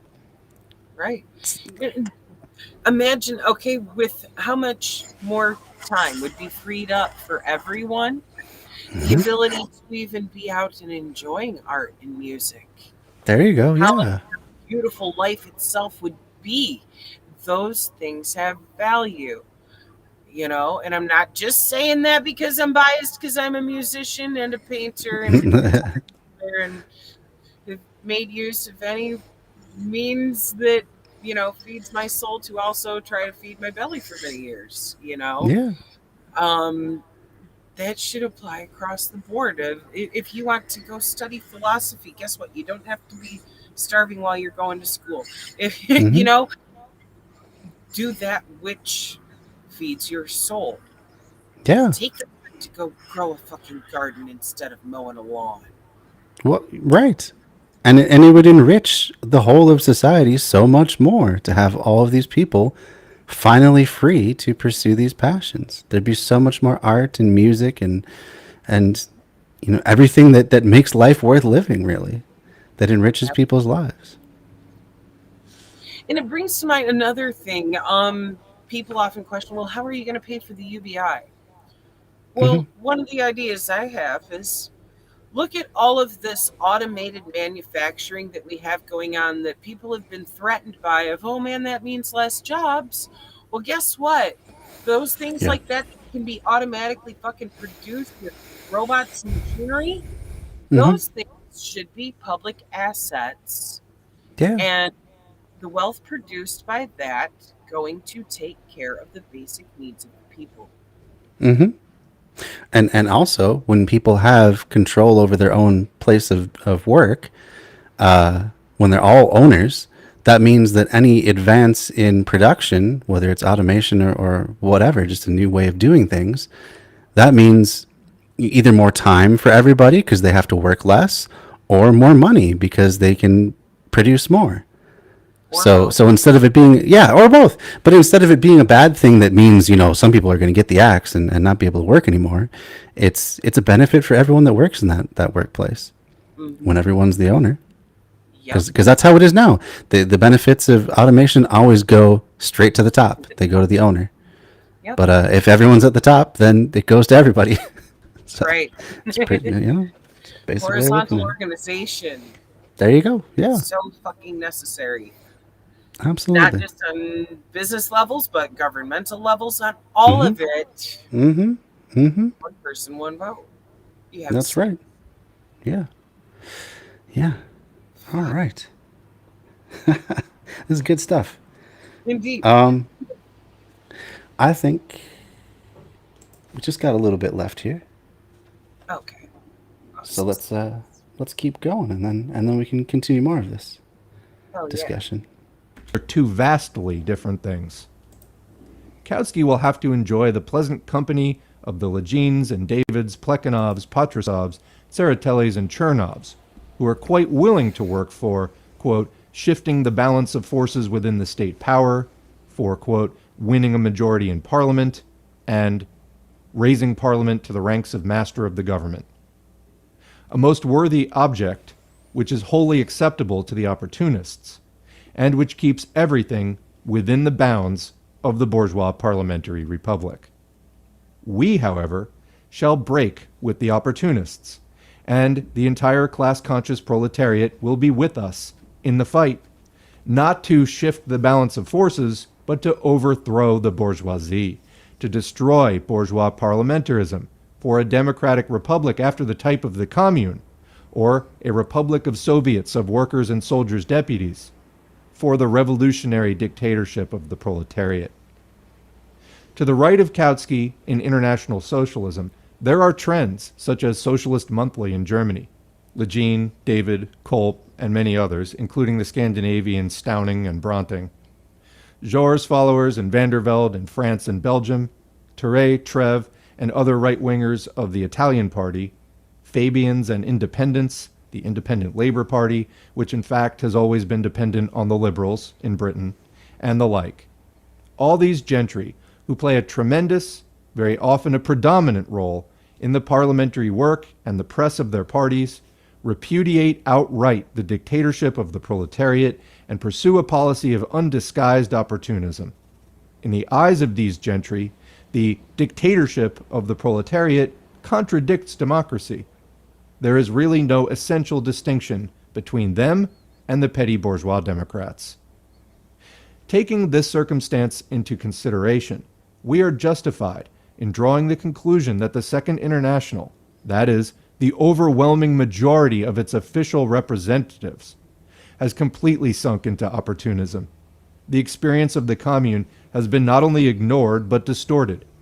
Far from inculcating in workers' minds the idea that the time is nearing when they must act to smash the old state machine, replace it by a new one, and in this way make their political rule the foundation for the socialist reorganization of society, they have actually preached to the masses the very opposite, and have depicted the conquest of power in a way that has left thousands of loopholes for opportunism. The distortion and hushing up of the question of the relation of the proletarian revolution to the state could not but play an immense role at a time when states, which possess a military apparatus, expanded as a consequence of imperialist rivalry, have become military monsters which are exterminating millions of people in order to settle the issue as to whether Britain or Germany, this or that finance capital, is to rule the world. That's the end of section 6, and the manuscript continues as follows. Chapter 7, The Experience of the Russian Revolutions of 1905 and 1917. The subject indicated in the title of this chapter is so vast that volumes could be written about it. In the present pamphlet, we shall have to confine ourselves, naturally, to the most important lessons provided by experience, those bearing directly upon the tasks of the proletariat in the revolution with regard to state power. And the editor has noted that here the manuscript breaks off. There's also a quick postscript to the first edition. I'll read that. It's really just a paragraph.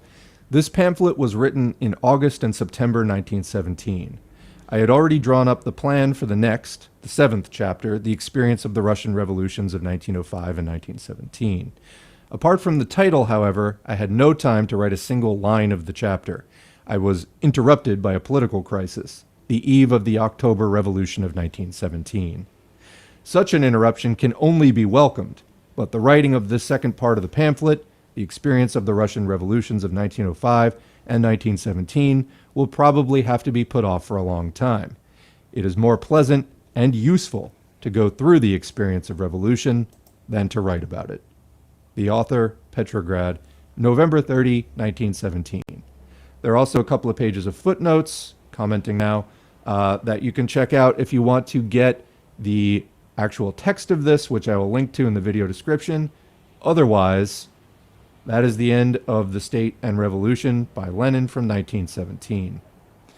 For my money at this point in time, if I were to refer someone to a single document by Lenin, or possibly by any socialist, I think I might actually point them towards this one and say, read this through and make a list of your questions. Because I feel like this document addresses the vast majority of the most frequently asked questions that I hear in recent years, that I've heard, whether running the Facebook page or YouTube, like whatever. These are the questions that I feel like people are most likely to ask and be wondering about. This is, what causes people to be hesitant in deciding whether they're a socialist or not. It's exactly these kinds of questions. I feel like if people were to start if people weren't ready to make a commitment to studying, this, of course, is in the basic Marxism-Leninism study course, and it's preceded by 6 other texts, which, that sort of presumes that you're committed to reading all 20-something of them. But if somebody was not willing to make that commitment, they're like, I'll read 1 or 2 things and that's it, I would probably point them to this first and say, read this and make a list of your questions. And then whatever questions you have after reading this, in other words, that weren't answered by reading this text itself, because I feel like it's going to answer many of them and introduce the logic of, a lot of what people are going to be thinking about. If you were to start with that, you're probably going to start from, with a lot of the common confusion cleared up. So anyway, that's about the end of this for me. I really just had one other comment. So what Lenin ends section 6, which is really the last complete chapter, by saying, I'm going to read it again. The distortion and hushing up of the question of the relation of the proletarian revolution to the state could not but play an immense role at a time when states, which possess a military apparatus, expanded as a consequence of imperialist rivalry, have become military monsters which are exterminating millions of people in order to settle the issue of basically capitalist rivalry. So we have a situation that is, basically 100 years on, 100 and change years on from when Lenin wrote that. And that situation is only, more advanced. Those military bureaucracies, the military industrial complex is only more consolidated, more destructive. They didn't have nuclear weapons at this point in time. And most of it is centered in the United States. Of course, some of the other imperialist powers have nuclear weapons as well and, maintain armies still. Primarily, it's the U.S. that does the heavy lifting. And I made the comment earlier in this document that it might take the entire world to put that down. So what do? Lenin here has laid out very clear principles, very clear roadmap, I think, with very sound reasoning on the whole. And of course, combined with other theoretical and historical texts, it just becomes that much clearer. But basically, the imperative of revolution is clear, although revolutionary situations are not always present. His question here is, when you have a revolutionary situation, who balks, who's afraid of it, who organizes their politics around that fear, and who embraces it and strives towards it and eagerly embraces it when it arises? Well, those are the questions for with whom we form our alliances as socialists, what standards we hold ourselves and other socialists to, as we work to foment and then take advantage of revolutionary situations as they arise. I've given my opinion that the U.S. might be the last place in the world where that kind of revolutionary situation arises, but history is full of surprises, and I want to make that absolutely clear, that I count nothing out. We saw a lot of unrest last year in 2020. We might continue to see unrest pop up in seemingly unlikely places. As socialists, I think we have to always be on the watch and always be working toward a situation where we can do exactly what Lenin is describing here. With that, I'm going to sign off and thank the current patrons whose names are on the screen. If you'd like to get your name on the screen, head to patreon.com/socialismforall. You can sign up for as little as $2 a month. And, or if donations aren't your thing. All right.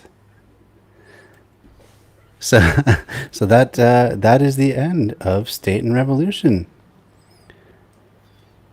That was quite the text. It was, and I have to agree with him. This is, especially like in comparison to reading Marx, this is a much easier read. Yeah. There, you know, and he does answer a lot of those questions that people have about what does this really mean? How would that actually apply? You know, Absolutely. I like his perspective on expanding on it, not just being industrial workers movement, like what Marx was picturing. To nope, Mhm. this has to apply to agricultural workers Mhm. too, because at that point in time, Russia was still mostly agrarian. You know, Right. so he had to adjust that a bit to apply to how their society was. And I like Yeah. his take. Yeah, I did too. And I think probably his greatest strength in this book was to anticipate the questions that people would have, and to kind of try and get ahead of them and answer them before they're like, "Oh, wait a minute, what about that dictatorship of the proletariat? That sounds kind of scary." Well, he laid it out really well what that means. Mm-hmm. And or they might be like, "Oh, I'm not so sure about statism. I don't like the idea of a state and stuff." And he's like, "Oh, wait a minute. We're not talking about a bourgeois state. We're talking about a worker state, and here's how it's different." I think he did an amazing job of just laying that all, and considering that he did all that, it's kind of crazy that people still have the same misconceptions about all of these ideas to this day. Like, by and large, your average person growing up in the U.S. has all these misconceptions still. Like, all it would take is reading this one text, and that's why I agree with the speaker for the audiobook when he said that this would be a good one to recommend someone, and just, like, write down your questions, but a lot of them are going to be answered by Lenin right there. Right. Absolutely. And that's a thing. Like, most people have not read Lenin, you know? True. I mean, unless you're talking to fellow leftists, the likelihood of somebody having read Lenin is slim to none, because this isn't something that's taught in our government classes at school or social studies. Yeah. Everything, it revolves around American exceptionalism Yeah. and fucking capitalism. Well, They yeah, and didn't want anybody contemplating anything left of hunting the homeless for sport. yeah, it makes it all the more ironic that the right is always talking about the marketplace of ideas, and if we just put all the ideas out there and just let people decide, then we'll get to the best ideas. Well, obviously that's not true, because they're not putting all the ideas out. Like, They're not. I They're putting the few that they like, and that's like so many people in this country don't realize that Democrats aren't left. Democrats are centrist. If you really look at yeah, the whole at best. scale, the other half of the fucking equation you've been denied your entire life and instead fed Red Scare propaganda bullshit. Yep. If you look at the reality of it, you'll wake up and go, "Oh fuck!" It's a Right. long, hard journey moving further left, and every time you ask yourself, "Is there anywhere further left I can get?" You're gonna find somewhere. You're gonna take Probably some walk. somewhere. That's for sure. That's definitely for sure. And It's a matter of practice. mm-hmm. Mm-hmm. Yeah, it's just a matter of being exposed to it too. Like, I'm almost 39 years old, and this is the first time I've read this book.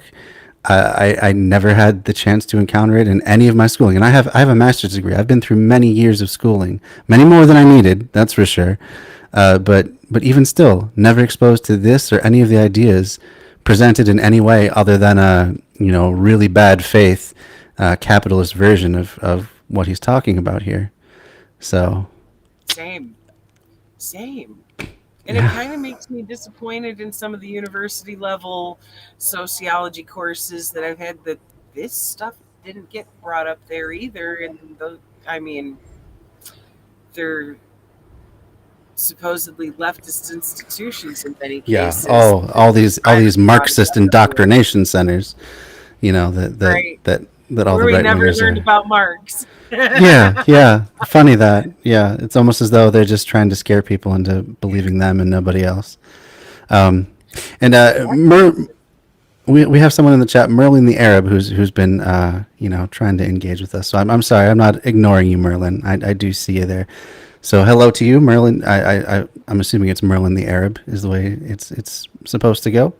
How are you doing tonight as well? We just finished up State and Revolution, so if you're interested, you can go to my archive and see all the different chapters that we've done so far. I'm just about done editing chapter one. That was a long one because I made the foolish decision to read it out myself as I was streaming it. So I'm having to go back and edit every single, and stutter and all that sort of thing. So it's taking a long time to edit that. But most of the chapters are out there in my archive there. You just go to my link tree there. And I believe you just followed too. I'm assuming that was you. Yeah, thanks for the follow, Merlin. And Merlin says, good to see Americans actually acknowledge the little difference between the Republicans and Democrats. One pays lip service to the LGBT and the other doesn't. And I would add all of social justice issues in there. The Democrats do a decent job of paying lip service, although they often do the opposite of what they say. And it's sad to see some Right. LGBT members thinking that Democrats are any different from Republicans. And in practice, there isn't a lot of difference, Yeah. unfortunately. You know, That's one of the eh, things we try to get people to see. yeah, Like very hardcore, like, come on, pay attention. yeah, They're but both neoliberal, they're both right wing, right. They center both love right at capitalism. best. Like, even the social democrat vicinity is still central, you know. Yep, Um, you have to get left to that. The beginning of being on the left starts with being anti-capitalism. couldn't agree more. That is the beginning of leftism for sure. Because yeah, capitalism is just inherently an exploitative system. It's I own a lot of stuff, and I'm going to use my ownership to extract money out of you because you need some of my money so that you don't die. Yep. That's capitalism for you. So yeah, In a socialism starts by stopping that relationship. in a sociological perspective, there it is the equivalent of a parasite. Oh, absolutely. Yeah, and you see the intergenerational wealth of these millionaires and billionaires, and it's not as though they just happen to be of better stock, and they're just genetically predestined to run all these industries. No, it's that they get it all inherited, and so even if they're terrible at running their companies, they'll just hire people to do it for them, and just sit back and collect the cash as it rolls in. You cannot send a link in chat, Merlin. We do have a Discord though. I'll go ahead and trigger that right now for you, so you can send links in Discord.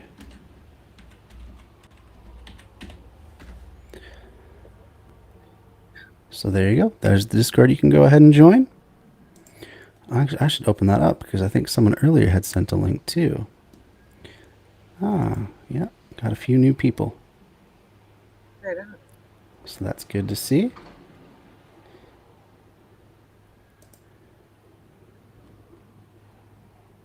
Got some people promoting themselves. That's awesome to see.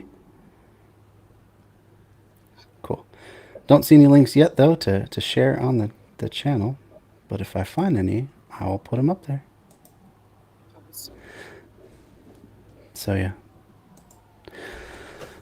All right. Did you have any more closing thoughts about the book overall or anything before we move on down the road? Not necessarily that come to mind, other than fuck yeah Yeah. for Fuck yeah. all of it. Yeah. Yeah, and thank you, and thanks to Rob as well, who couldn't be on the stream tonight. Thank you guys so much for joining me in this excursion through State and Revolution. It's been a lot of fun, and that means that since we are done with this book, I'm going to be moving on to an anarchist text next week at this same time. I usually do 7 p.m. Central Standard Time, and I think it's going to be it's published under a few different names, but it's by Alexander Berkman, and it's often called the ABC of Communism or What is Anarcho-Communism. And basically, it's a very introductory text to the principles of anarchism. So we've seen a lot of the tenets of communism in this book, and we'll get the flip side to it next week. And I hope you guys will join me again on the podcast as we go through that text next week. Absolutely. Same. If you would like to join us tomorrow for Emma Goldman, please do. That'll be at 8 p.m. again. That would be awesome to have you get down Yeah. on some more of this. Yeah, All done with I definitely I will do my best to join you guys tomorrow for that, because that is another text that I really have been enjoying you guys going through. So yeah, I'll do my best, but we'll see. I may have other stuff that I'm not aware of yet that will come up. But there you go. There's the link to the For We Are Many site. You can find all their socials there as well. They have a nice big presence on Facebook. Some really vibrant communities that they've cultivated there as well. Oh, and yeah, so Merlin asked if you're on the Discord. You should get on the Discord too, Trisha. I could.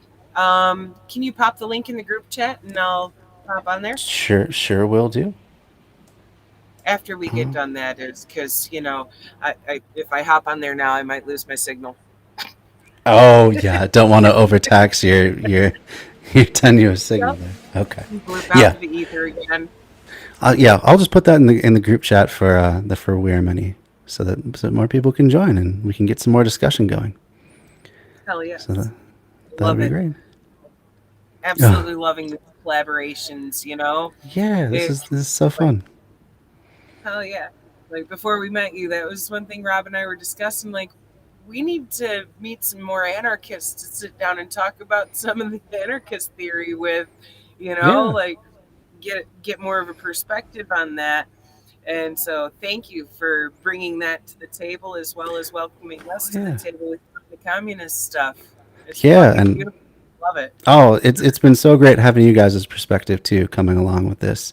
And I think probably my favorite part of our collaboration altogether is just to see how similar we view all of this stuff. It's just it's very slight differences that we may have in terms of strategy or how we want to get to what we want to get, but basically we have the same goals. And it's really pretty silly that the left is so fractured into its tiny little corners, when overall we basically want the same stuff. We want a better society for most people.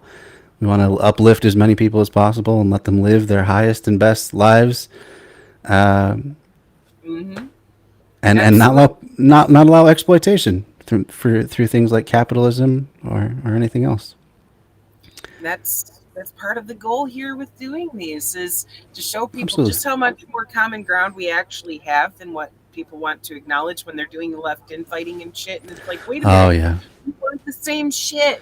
Let's Oh, come yes. together and make it fucking happen. This is about unity. Damn it. Let's Yep. get there. So here's to that. Hopefully, Yeah, here's to that. with this, we can, bring some more voices together on the left and actually slaughter capitalism. Yeah. Absolutely. Yeah, let's slaughter capitalism. No mercy for capitalism. Love Life Lisa has a question for you. What is your question for Trisha? And while you're formulating your question, Natalie says that both parties are corrupt, though. She's just Yep. joking. That's funny. But yeah, we are, or at least myself. I'm more of a true centrist. I'm between capitalism, and not capitalism. I'm between communism and anarchy. So Great. that's the true centrism. So Love Life Lisa says, if it were New Year's, nope, we're not going to ask that one. That has nothing to Oh do with what boy. we're talking about. Love Life Lisa. Inappropriate over there. Absolutely, yeah. All right. Fuck that. Yeah. So it's not what we're about here. We're about bringing people leftist thought and theory, and helping to apply a modern lens to it. That's what we're about here. So, so yeah. Yep. Okay. Oh, Well, I think that's it for what I have tonight. Um, yeah, Natalie. Yeah, I know you meant the Republican and Democrat parties. Yeah. So, no need for us to get into party politics. We just need to organize something different. right. Because neither of those parties are doing what needs to be done to No. actually, Nope. be representing the majority of the people here. They're no, Right. just they're out of touch. Yep. That's it needs to end. Absolutely. Absolutely. All right. Well, thank you again, Trish, so much for joining me Thank you. tonight. And yeah, hopefully I will see you guys tomorrow night for the Emma Goldman, which will be streamed primarily from for We Are Many on Facebook and as well as YouTube. But I will add my links to it as well, so you'll be able to find it wherever you're finding it now as well. If I do end up joining them, if I'm able to. Otherwise, I will see you next week for the ABC of Anarchism. Hell yes. All right. Have a good night. You too. Oh, one more. Did you have one more thing you wanted to say? Yeah, I wanted to ask you if you're still doing the permaculture segments on Sundays. Yeah. I took a little bit of a break last week, and I was doing some stuff on how the capitalist interest dismantled the mass transit systems of all the major U.S. cities purposefully, just for their own profit. So I was doing a couple of videos on that last weekend, but I'm gonna be picking up with the permaculture probably this weekend. I don't have my schedule for the weekend completely nailed down, but it's probably going to be more permaculture stuff again this Oh, weekend. yeah. All right. Give me a heads up. Let me know. And Definitely will. if possible, I would love to hop in there with you. And if it works, Absolutely. hop there with you. We'll talk in the group chat. Oh, Thank you cool. for All having right. me. Talk to you later. Yeah. It's awesome. Thanks for doing this with me. Have a great night. You too. All right. And thank you, Natalie, for always being one of our biggest supporters.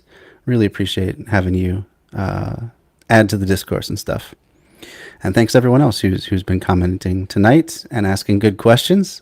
It's always appreciated. Always makes things better, much more rich and fuller discussion. So can't do it without you. All right. So for those of you who are joining me through Twitch, we will go ahead and raid into somebody. You're quite welcome, Natalie. We'll go ahead and raid into somebody, and we'll see who's streaming right now. I think we'll probably pick a smaller streamer today.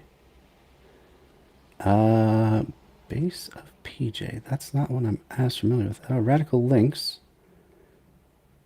Let's see. Ooh, Feminist Critique is a good option. We will see what they're up to. But perhaps this GXG platform must be a new person that I've subscribed to. But yeah, they're pretty small audience right now, so let's see.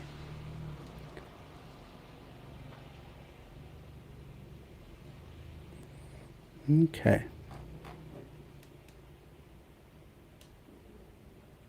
Actually, you know what? I think we'll do feminist critique. It's been a while since I've rated into them, and they always are doing cool and interesting videos. So I'll put their link in the chat right now for those of you not watching on Twitch, so you can go and give them a follow. So there, go follow Feminist Critique. So there's Feminist Critique there, and that's the one we'll be rating into shortly. So please stick with me if you're joining me in Twitch. Always helps improve my standing on the left Twitch if more people come on the raid with me. So we will go ahead and pop that in there, and we'll begin the raid presently.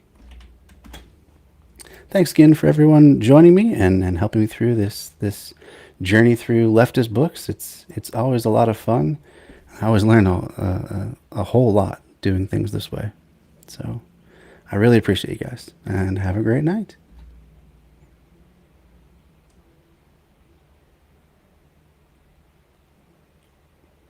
Oh, did I do the thing wrong?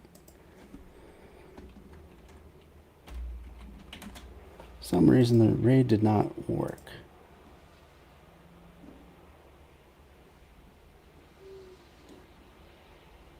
Let's try raiding them again. Oh, all right. Raid's not working with them. We're gonna have to pick somebody else.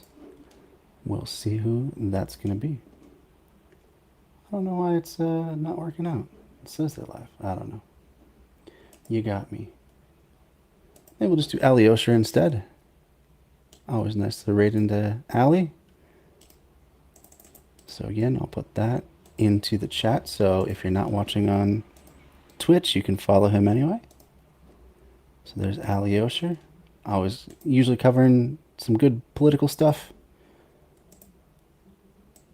such as the president's speech. Yep, looks like he's going in the president's speech again. And a cool guy to follow. All right. Let's see if it works with Alyosha.